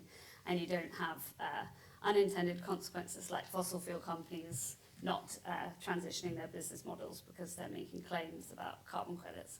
And obviously the EU, I won't get into that can of worms, but the EU obviously has other regulation that's kind of preventing those sorts of greenwashing claims from companies where they're using these credits for things that they shouldn't. So in conclusion, it's kind of demand for insetting, which is where you're buying a credit in your value chain for the benefit of making a claim on a target, or offsetting. There is a slight nuance again with offsetting, which is that there is this concept called beyond value chain mitigation. So if a company is buying a carbon credit on top of the fact that they're already reducing their emissions, so they're doing extra, then they can make this sort of gold star claim. And obviously we want to incentivize that because it's doing more than they need to do to decarbonize their own business. But yeah, so it's either in the value chain or it's out of the value chain. Thanks, Scarlett. Speaking of in the value chain, maybe we can bring in Carolina. I understand that Mars is buying some carbon credits. I was wondering if you could speak to that a little bit and sort of say why Mars is doing that. What's motivating the agri-food value chain to purchase these credits? Sure, and I think, Scarlett, you covered like a distinction which is very important. So I don't know if everyone around here knows Mars. I know we're a very diverse group, so very briefly, we're a confectionery and pet care company. And if you're looking at Mars greenhouse gas emissions, 58% of it comes from agriculture. So we really relate to what you're describing in terms of the challenge we meet to face our SBTi targets. We know we need to invest alongside our value chain to support farmers. And actually, we've committed to invest $1 billion in the coming 3 years across, so it's a global figure. And it will, of course, cover as well like things we're doing in our factories, but a big chunk of it will go to climate smart farming practices, so really supporting farmers in our value chain to support them in their decarbonization efforts, because we need this to achieve our own goals. Now, this takes sometimes the form of purchasing the carbon certificates. It takes different forms. Sometimes it's contracts we have with our suppliers. Sometimes it's working with advisory groups like Sol Capital, Biosphere, Agrina. I might miss some, but those are the main ones in the EU we partner with.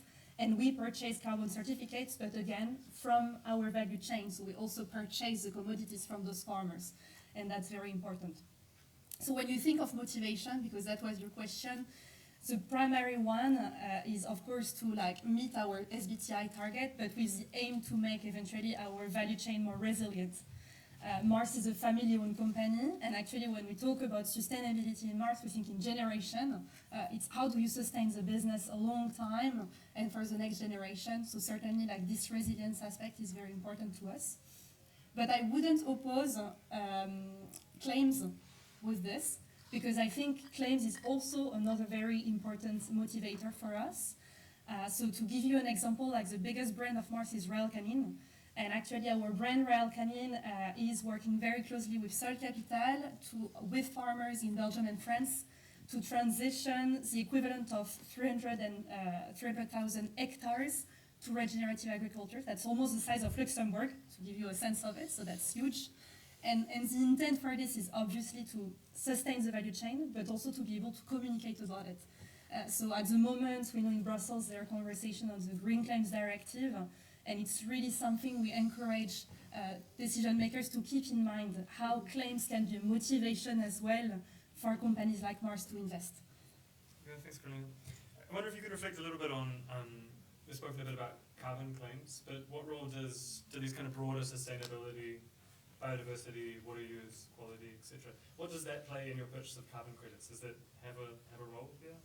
It certainly does, because again, as I was saying, even though our North Star is greenhouse gases, we invest in our value chain for the purpose of resilience. So if you think of it, whenever we work with our suppliers and farmers, what matters is also to have healthy soils. I mean, Peter explained very well the importance of it, having biodiversity, so achieving, impacts on all those factors does matter for us, but it helps to have a North Star. And today, if we look at frameworks existing, greenhouse gases are the ones for which there are the best standards, the most robust and consensual ones. There have been the Paris Agreement. As a business, you have SBTi that you just mentioned. There is a greenhouse gas protocol, and it helps to have this North Star. So that's the reason why we focus on greenhouse gases, but equally, the other co-benefits do matter. Yeah. Thanks. Wesley, I bring you in. Maybe you can give us a bit of a perspective from the forestry side of things. My understanding is that forestry has a longer history of its certification, and my impression is that sustainability is maybe a little bit more established in those certification standards. What sort of role does sustainability play in the demand for forestry mitigation projects? And could you reflect a little bit on whether you think that's the direction that agriculture might go? Yeah, of course. It's a great question.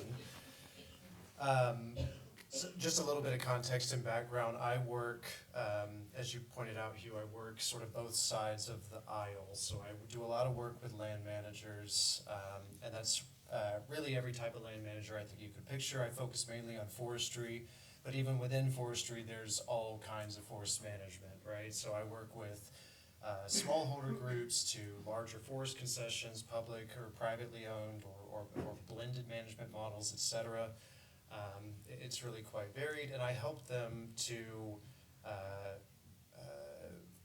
one, to understand how the way that they're managing their forest is impacting natural capital and ecosystem services, what they can do to either change their management in a way that would conserve or improve those resources, or if they're already doing a good job, how to simply demonstrate credibly that they're doing so and then access these markets, right? It's been, forest certification has been around for, getting on 30 years, I would say, in a consolidated sense. We saw like the Forest Stewardship Council, FSC Forest Management Certification coming out after the Rio Convention back in '93. It has been a interesting and wayward path, and I say that because I think that forest certification right now, for its maturity and where it's at in its development, is going through a bit of an identity crisis where, it used to be, the sustainability landscape has evolved a lot. Companies like Mars, perhaps, who are interested in supporting sustainability efforts are asking for new kinds of information, new kinds of data, often more specific data and quantified data about the impacts of land managers on their land. They're not simply saying, are you sustainable and is that certified, which was quite sufficient, I would say, about 5 to 10 years ago. So can you say that you're a responsible landowner, forest manager, or farmer? And we had these holistic models for demonstrating that. But now the companies are setting science-based targets. They need to understand the impacts in their supply chain quantitatively. And the way that these certification systems were set up were not designed to provide that kind of information. And so they are trying to find ways to integrate those. With FSC, for example, I was in a working group for their recently revised ecosystem service procedure, which was supposed to provide that kind of quantitative information. On the other side, I would say that there's a demand issue, I would say, where for forest managers, even after 30 years, it's still not quite so clear what is the added value of the certification for their business model, right? It's something that can be worked out sort of supplier to procurer on a very case-by-case basis. But I think it's been very difficult for certification standards to clearly say, if you get certified, you will either have access to these new markets or receive this additional value for that certification. And from my perspective, when I think of what is the utility of a certification framework, it's for land managers, it is simply those two things.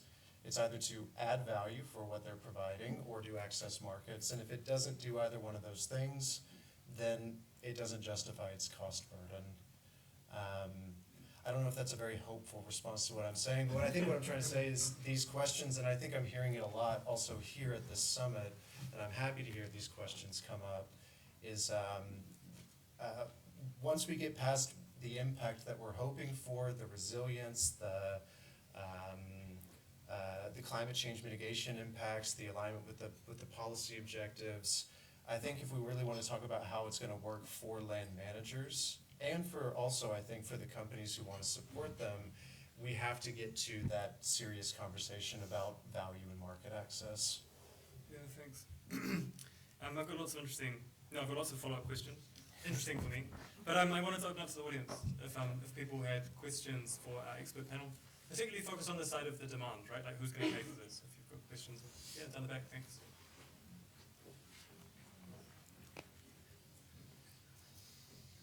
Yeah, thank you very much.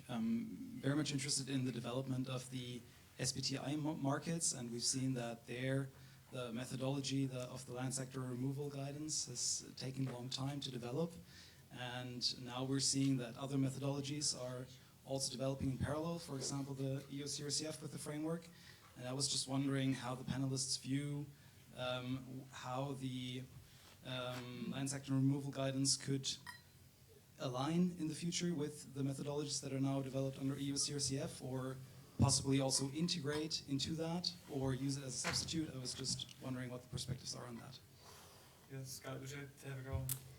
Yeah, so the greenhouse gas protocol is the methodology that underpins how companies account for and then report on their greenhouse gas emissions. It's the most widely used and underpins like a lot of the compliance standards as well. So like DEFRA basically just uses GHG protocol and then repeats that. So they have this thing called the land sector and removal guidance, which was published in 2022, September, as a draft. And it's still, they announced last week that they are unable to finalize that, along with the timeline that was already been pushed back by 2 years. So they're aiming for completion at the end of 2025. And the reason why it's been pushed back many, many years is because I think there are two main issues. Sorry to get a bit nerdy. One is around agricultural leakage and how companies should quantify that. And they've got 3 different methodologies with various pros and cons, but they can't get agreement on how that should be done. And then the other is actually related to forestry on the like the flux accounting of forests, so whether you should include the emissions that are non-anthropogenic.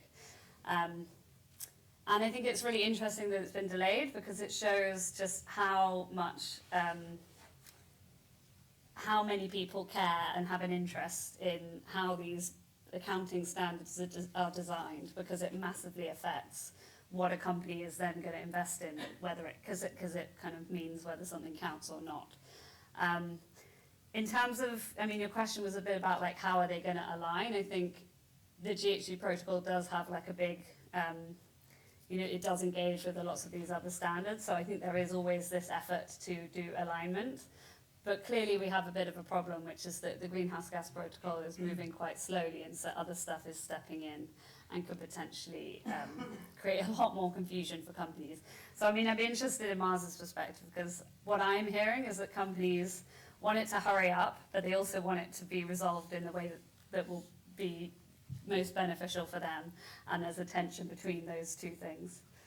So maybe if I may, like very quickly from the Mars standpoint, so obviously we're a global business, so like it's easier for us whenever we have one standard to operate towards. We appreciate all the difficulties ongoing in the greenhouse gas protocol, but certainly, and I know we had this conversation with DG Climat, that we encourage to have the conversation between the European Commission and the greenhouse gas protocol to align as much as possible.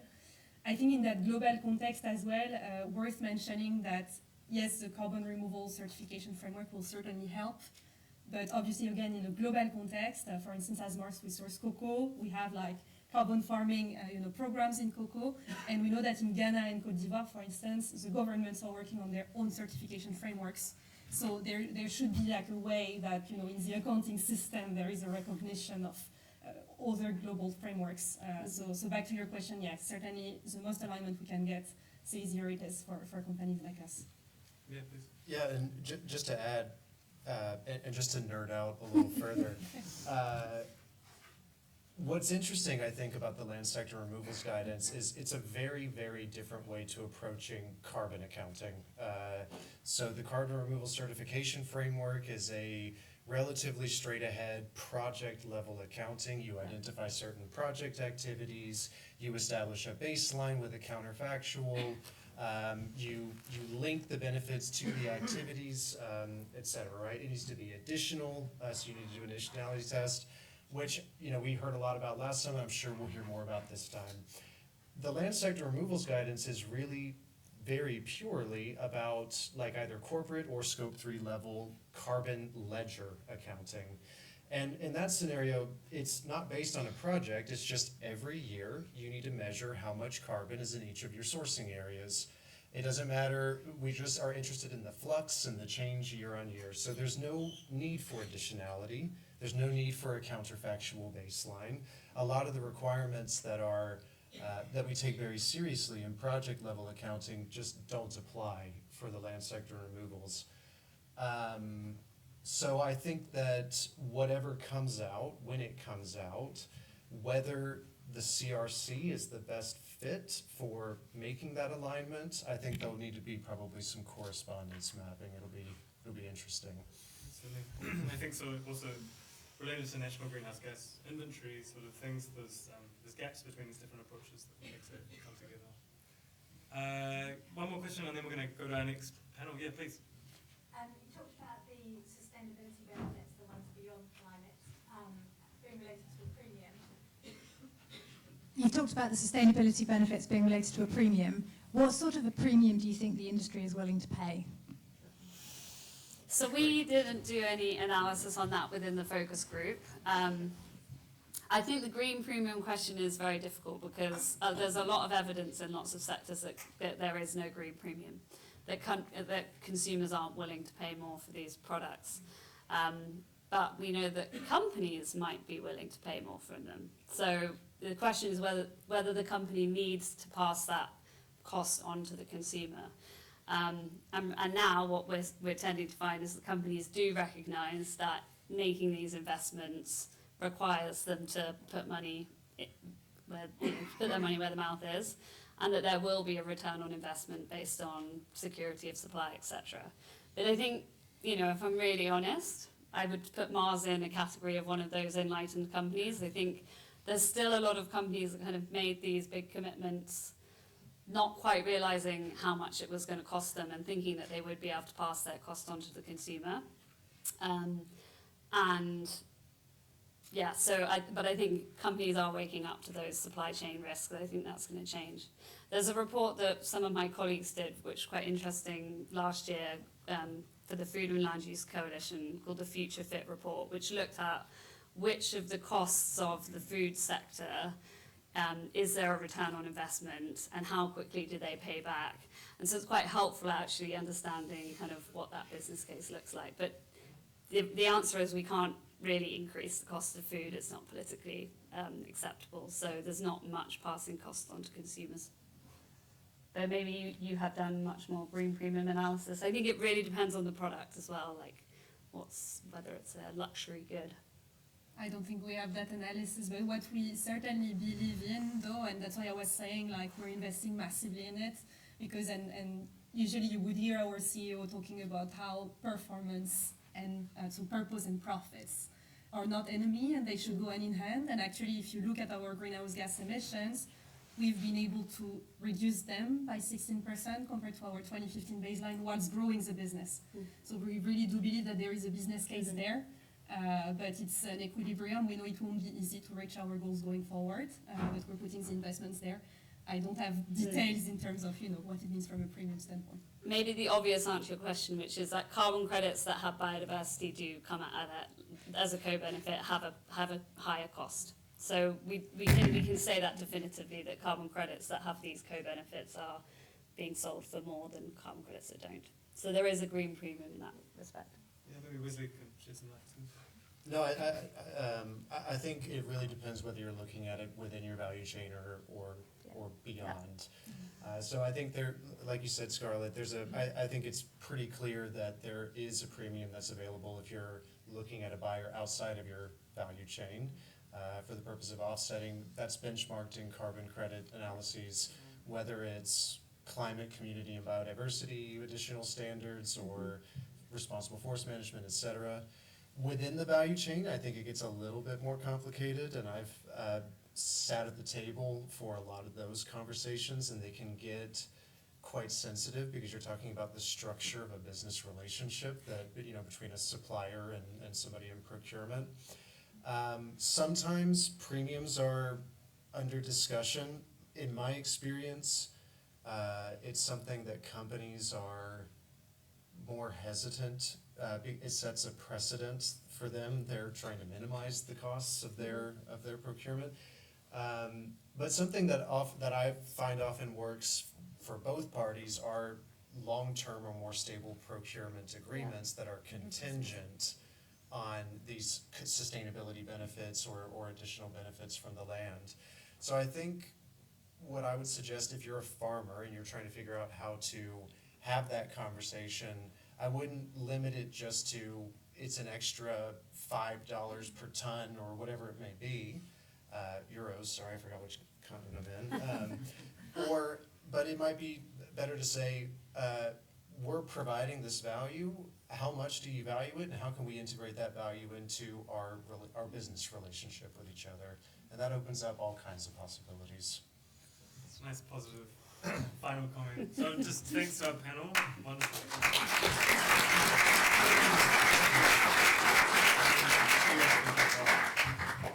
Thanks very much. That was our first panel. Thank you.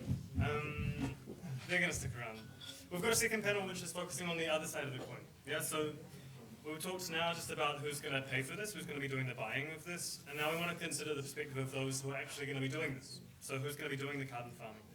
How can we encourage and support farmers to implement carbon farming that also delivers these beyond mitigation sustainability benefits? And I want to welcome Juan Sagana to the stage as one of our panelists. He's a manager of sustainability in the Spanish Agri-Food Co-ops Association. He's also a member of our focus group. And then Peter, if you can join us again as well, before you have to run off to your next presentation. No worries. No, thanks both. So Juan was also a member of our focus group, so you can drill him on any questions that you had on my presentation. But Juan, I wanted you to reflect a little bit on what motivates farmers as the people who are carrying out these actions to implement carbon farming actions. Like, why are they coming here? Why are they doing carbon farming? Okay. I work for the National Association of Farmer Cooperatives in Spain. We have some 3,000 companies owned by farmers. We represent more or less in Spain 1 million of partners, of farmers. And we are part also of COPA-COGECA, that it is the most relevant and important European Association of Farmers and Cooperatives, representing more or less 9 million farmers. So I am going also to use my time to explain a little bit of the official position of this organization, but I think it's quite accurate in this case. So to your question, it is necessary to focus the target that we try to achieve. What are our targets? The innovators and early adopter farmers, or the bulk of them? The common farmers that you this morning said that it is on average 60 years, and they are not thinking about any holistic change in their lives. They are probably think about on retirement and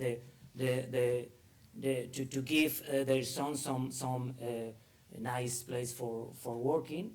And does it means maybe the 85% of the farmers, 85–90%, we usually use the innovation curve of Rogers, that it represents the population of farmers within a normal curve, and it identifies some 2% of innovator farmers, more maybe 10% or 12% of early adopters, and between these farmers keen to introduce new systems or new technologies, new approaches, and the rest of them, usually there is a chasm. So we understand that it is not the same tools to try to improve the uptake in the first part of the farmers that in the bulk one. So first one is that what we want a small impacts in overall farming sector in Europe.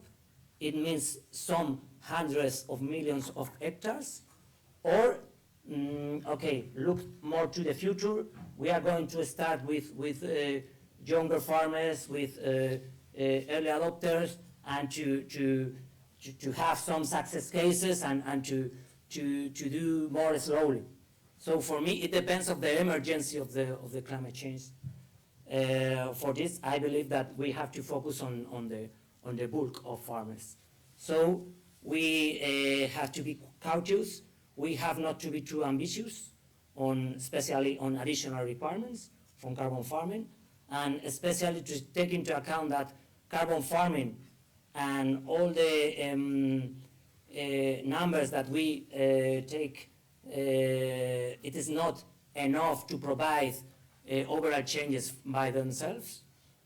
We need another approaches. We need CAP payments, eco schemes. We need regenerative farming approaches, maybe to integrate also the organic farmers.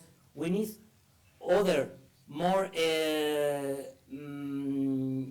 relevant trends in the farming sector and farming markets and food markets to provide the change we need, and to make it step by step and trying to capitalize small changes in most areas possible. Yeah, thanks, Juan. I mean, I think those are really important points around which farmers we need to be paying attention to, and also this idea that the CRCF is not going to be a silver bullet that solves this problem for us. We've got to have considerably more changes than that. In the focus group, you were reflecting a little bit on some of the challenges that the sustainability requirements might set for farmers. I wonder if just briefly you could, I'll give you a chance to raise some of your concerns. Yes.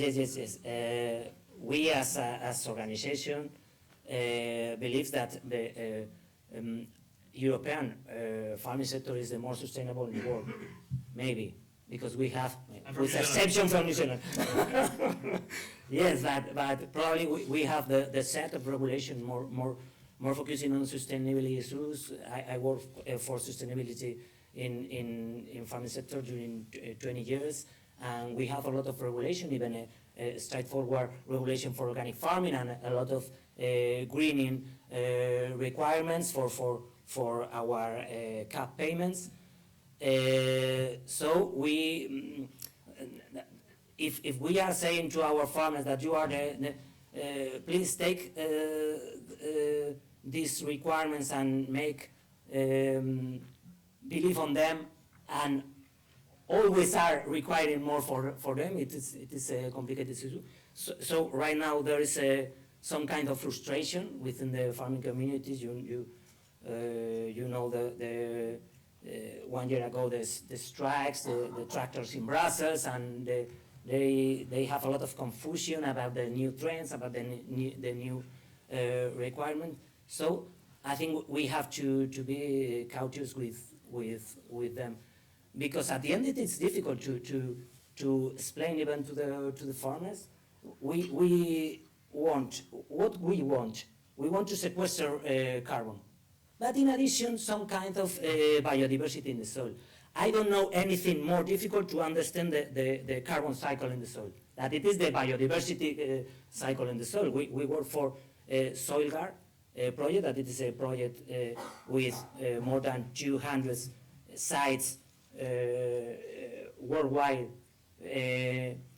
measuring the soil management practices and their impact in biodiversity, and it is really complex to understand what kind of practice at the end provides a best situation of the biodiversity.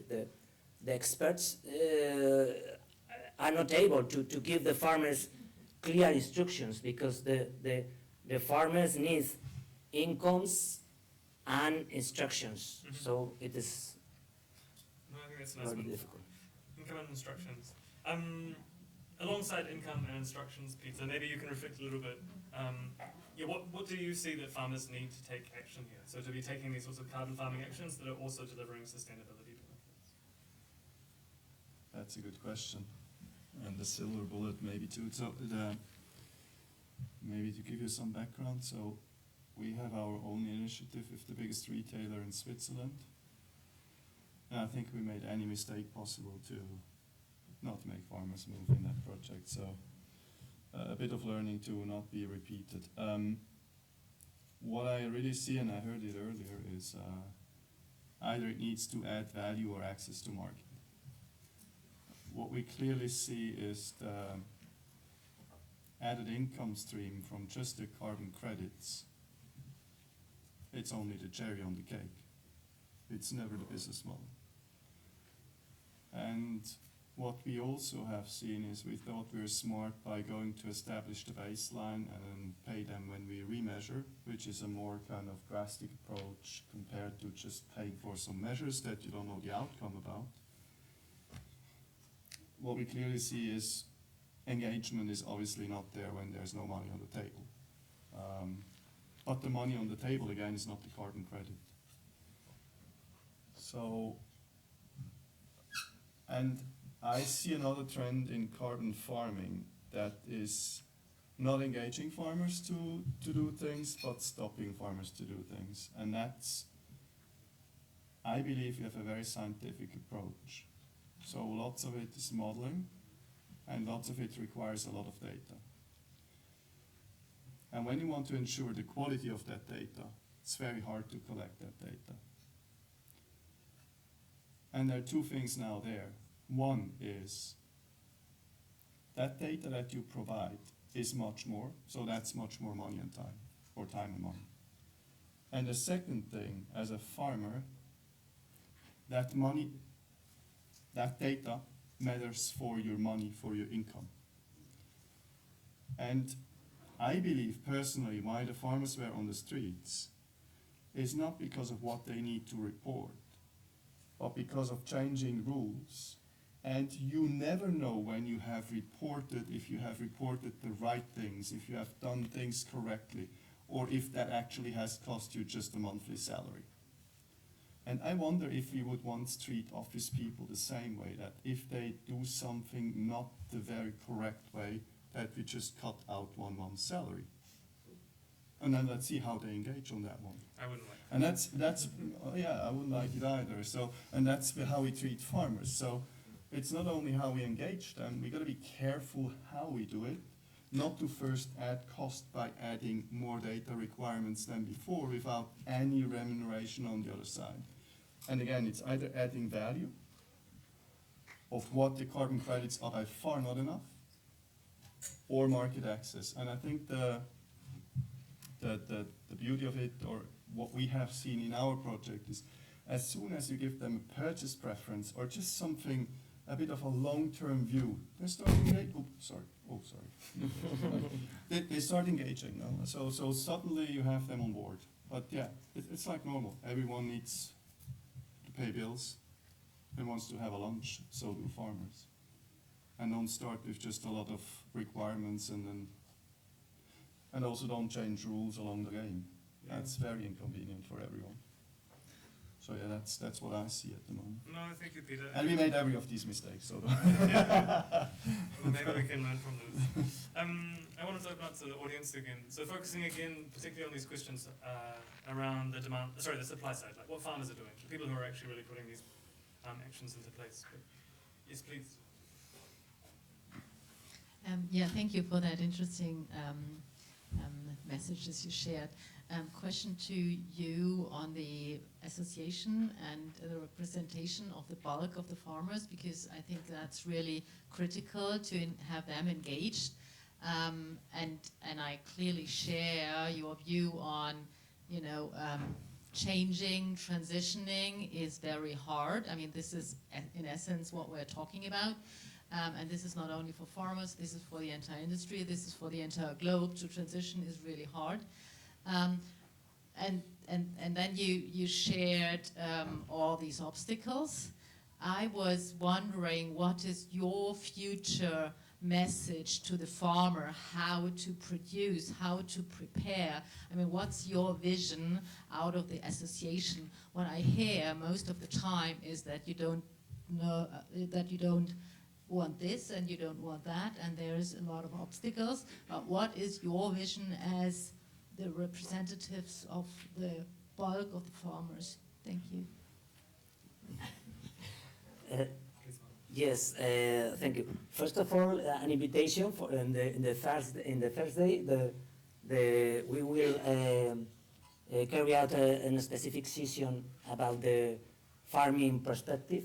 We have carried out some 40 interviews across Europe, and we will present the messages from those interviews. What are the current thinking about farmers? But yes, I understand your question. You are right. We have to propose alternatives. We cannot have a last-ditch defense, and we have to propose a better future for farming communities, because the most interested are we, because yes, in those interviews, the farmers, the advisors, the cooperatives are concerned about the current situation, especially with the condition of the soil. For instance, in Spain we have a lot of erosion, desertification, and with the climate change we are already seeing impacts on our yields. So I think the point is that I think maybe not the farmers are not alone. Fortunately, they have their associations, they have their cooperatives for help them to carry out those challenges. And in my opinion, we would have to focus more on those tools, not directly to farmers, because they have staff trained specifically to advise, to help them on improve their production. So we have to take advantage of the trends in the market. Right now, the big companies are quite interested in regenerative agriculture. All of the big players are speaking about this. Everyone speaking in different with different distractions. Yeah. Everyone, okay? but at least they are speaking about market stimulus.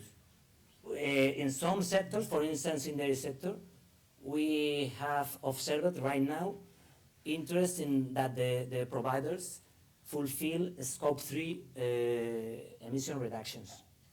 Okay, so we have some money from carbon farming, some money from CAP, market stimulus, maybe not price, but at least access to the market.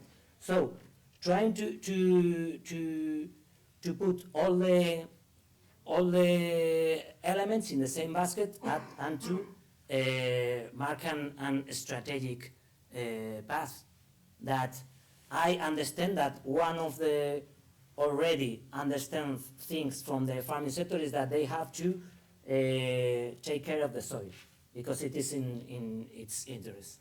It is my positive message. Can I add to that? So, great question, because what I see is we're really lacking a vision as a farming community to how the change should look like and how we should approach it.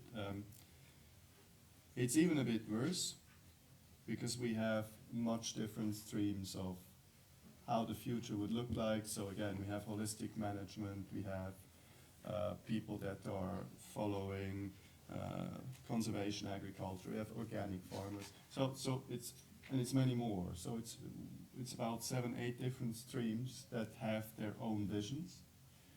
Actually, none of them includes really the climate challenge. I think that's the least of interest to farmers. I don't know why, but it's a fact. I think soil health is something that really farmers start to be concerned about. But here is an important point. I mean, as a farmer, you need to be able to pay your bills. Soil health is a long-term project. If you want to build your soil and do great stuff, but you cannot pay the bills with what you're doing for the next 4 months, and you're not going to be there in 8 months anymore, why do you care about your soil status in 5 years? So there's commitment that needs to come with added value or market access again. So it's also about, it's about the business, the deal on the table. Yeah, so, and I think today we have a bad deal on the table still for farmers. It's not a good deal. So a lot of data requirements, in case little payments through the carbon credits, it's just too little, and else there's nothing. Please pay the bill now, maybe there's an income later. It's just, that's not working. It's a bad business proposition. Juan, have you got something positive to say? No. I agree. I agree theoretically. I'm not opting for not doing anything. No. Let's get it right. Let's just try to find a better way. I would add that the vision from the European Commission has just been released. There are a lot of tools in the CAP to try to address the right path. But I think in this moment is especially important. For instance, in Spain, the eco schemes that provide with additional incomes for voluntary farm practices has been put in force. And there is a total disconnection between the eco schemes that even they have named carbon farming and the rest of the regulations and the baselines and these kind of things. They are based on practices. CRCF are based on results. And I think this is an important moment to align the messages, especially for the farmers. Because if not the farmers, carbon farming, yes, the eco schemes from the CAP. And they don't understand that it is a new possibility for new product in the new markets, potentially. And so I think this moment is important. Of course, it is relevant to have a strategic direction for the next 10 or 20 years. But this is a moment of changes, and we have to take care about what messages translate to the farmers, because it's very complex, all these things, and the farmers have a lot of things to think about. Yeah, certainly. Well, thank you, Juan, and thank you, Peter. Maybe we can thank you.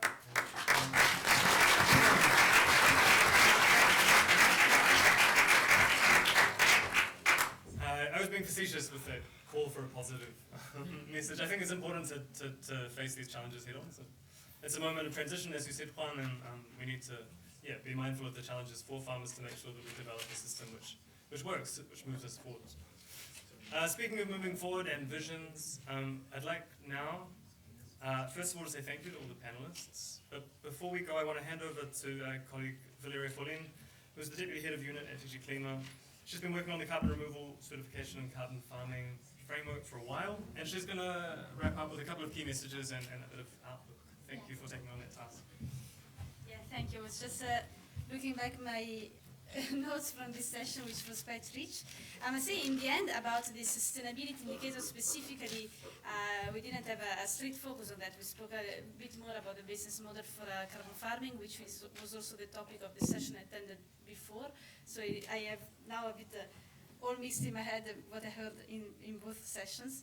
But on sustainability, to start with that, your presentation in Hugh was very pertinent. So of course, we were following with interest the work of your focus group. In the certification framework, there is a mention of an activity plan, which is very important. The operator at the beginning has to write an activity plan explaining what I'm going to do and what is the expected impact of what I'm going to do. So certainly there is a place for the operator to explain in terms of sustainability, what am I going to do and what do I expect. And your proposal to make this a sufficient condition to be considered compliant with the minimum criteria would very much simplify things, and I think there is value in your idea that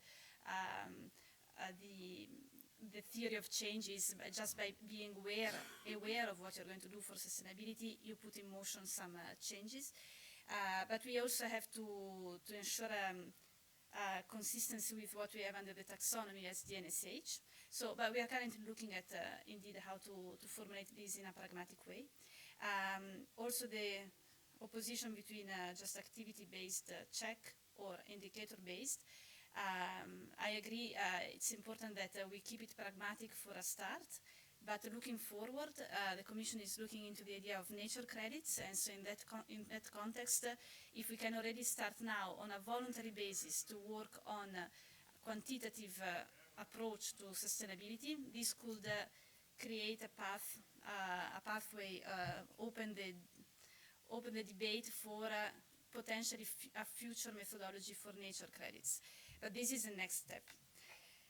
So talking about business case, what I hear now was a lot of clarity that it's not only about carbon credits. If we only look at the business case for carbon credits, it seems what I hear now, also what I heard in the previous session, that's not enough money for a farmer to make the change.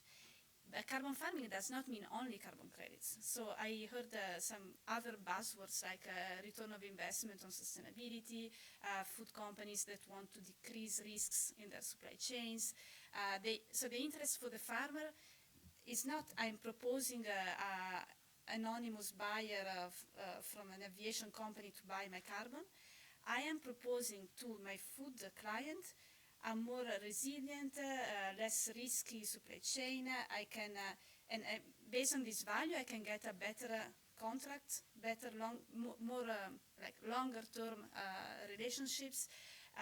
I can propose a value that goes beyond the value of the carbon credit. But if I can also be paid based on the tons of CO2, that's a nice cherry on the cake, like Peter said. But it's not the only value that I am proposing. So I think in that sense, what I take away from the CRCF methodologies is that the specific focus on additionality and unit creation that go on a registry should not be our only focus. And when we discuss the CRCF review that we have to do next year, also in terms of aligning with policy developments, which include the green claims, which include the CSRD, which include taxonomy, we may want to think more about how to present CRCF not only as a way to create units, but also, for instance, the information you have on the certificate, which is about the all activity, the whole emission reduction or carbon removals in the activity, the whole sustainability impacts of the activity, this information has a value in itself, beside the unit that goes on the registry. So maybe we can improve how we pitch this product, which is the certificate and the overall information related to the activity. And then the third point was, I just wanted to note that I heard the call for alignment with the SBTi rules and the Greenhouse Gas Protocol, which is indeed, as I don't remember who said, SBTi is more about accounting on the Scope 3 value chain. It's not necessarily what we were aiming to do in terms of MRV specifically at the project level. But still, I must say we need to speak more to them, to the people that are working in these frameworks, than we have done in the past, because it's clear that the industry is following these global standards. And so for sure, CSRD, the standards there are absolutely aligned with SBTi, because they were developed in strong alignment with the SBTi standards, but there have been a lot of changes in the last couple of years or so. I think it's worth discussing this again and trying to align as much as possible. So thank you for that recommendation, and I think that were my main takeaways. Thank you.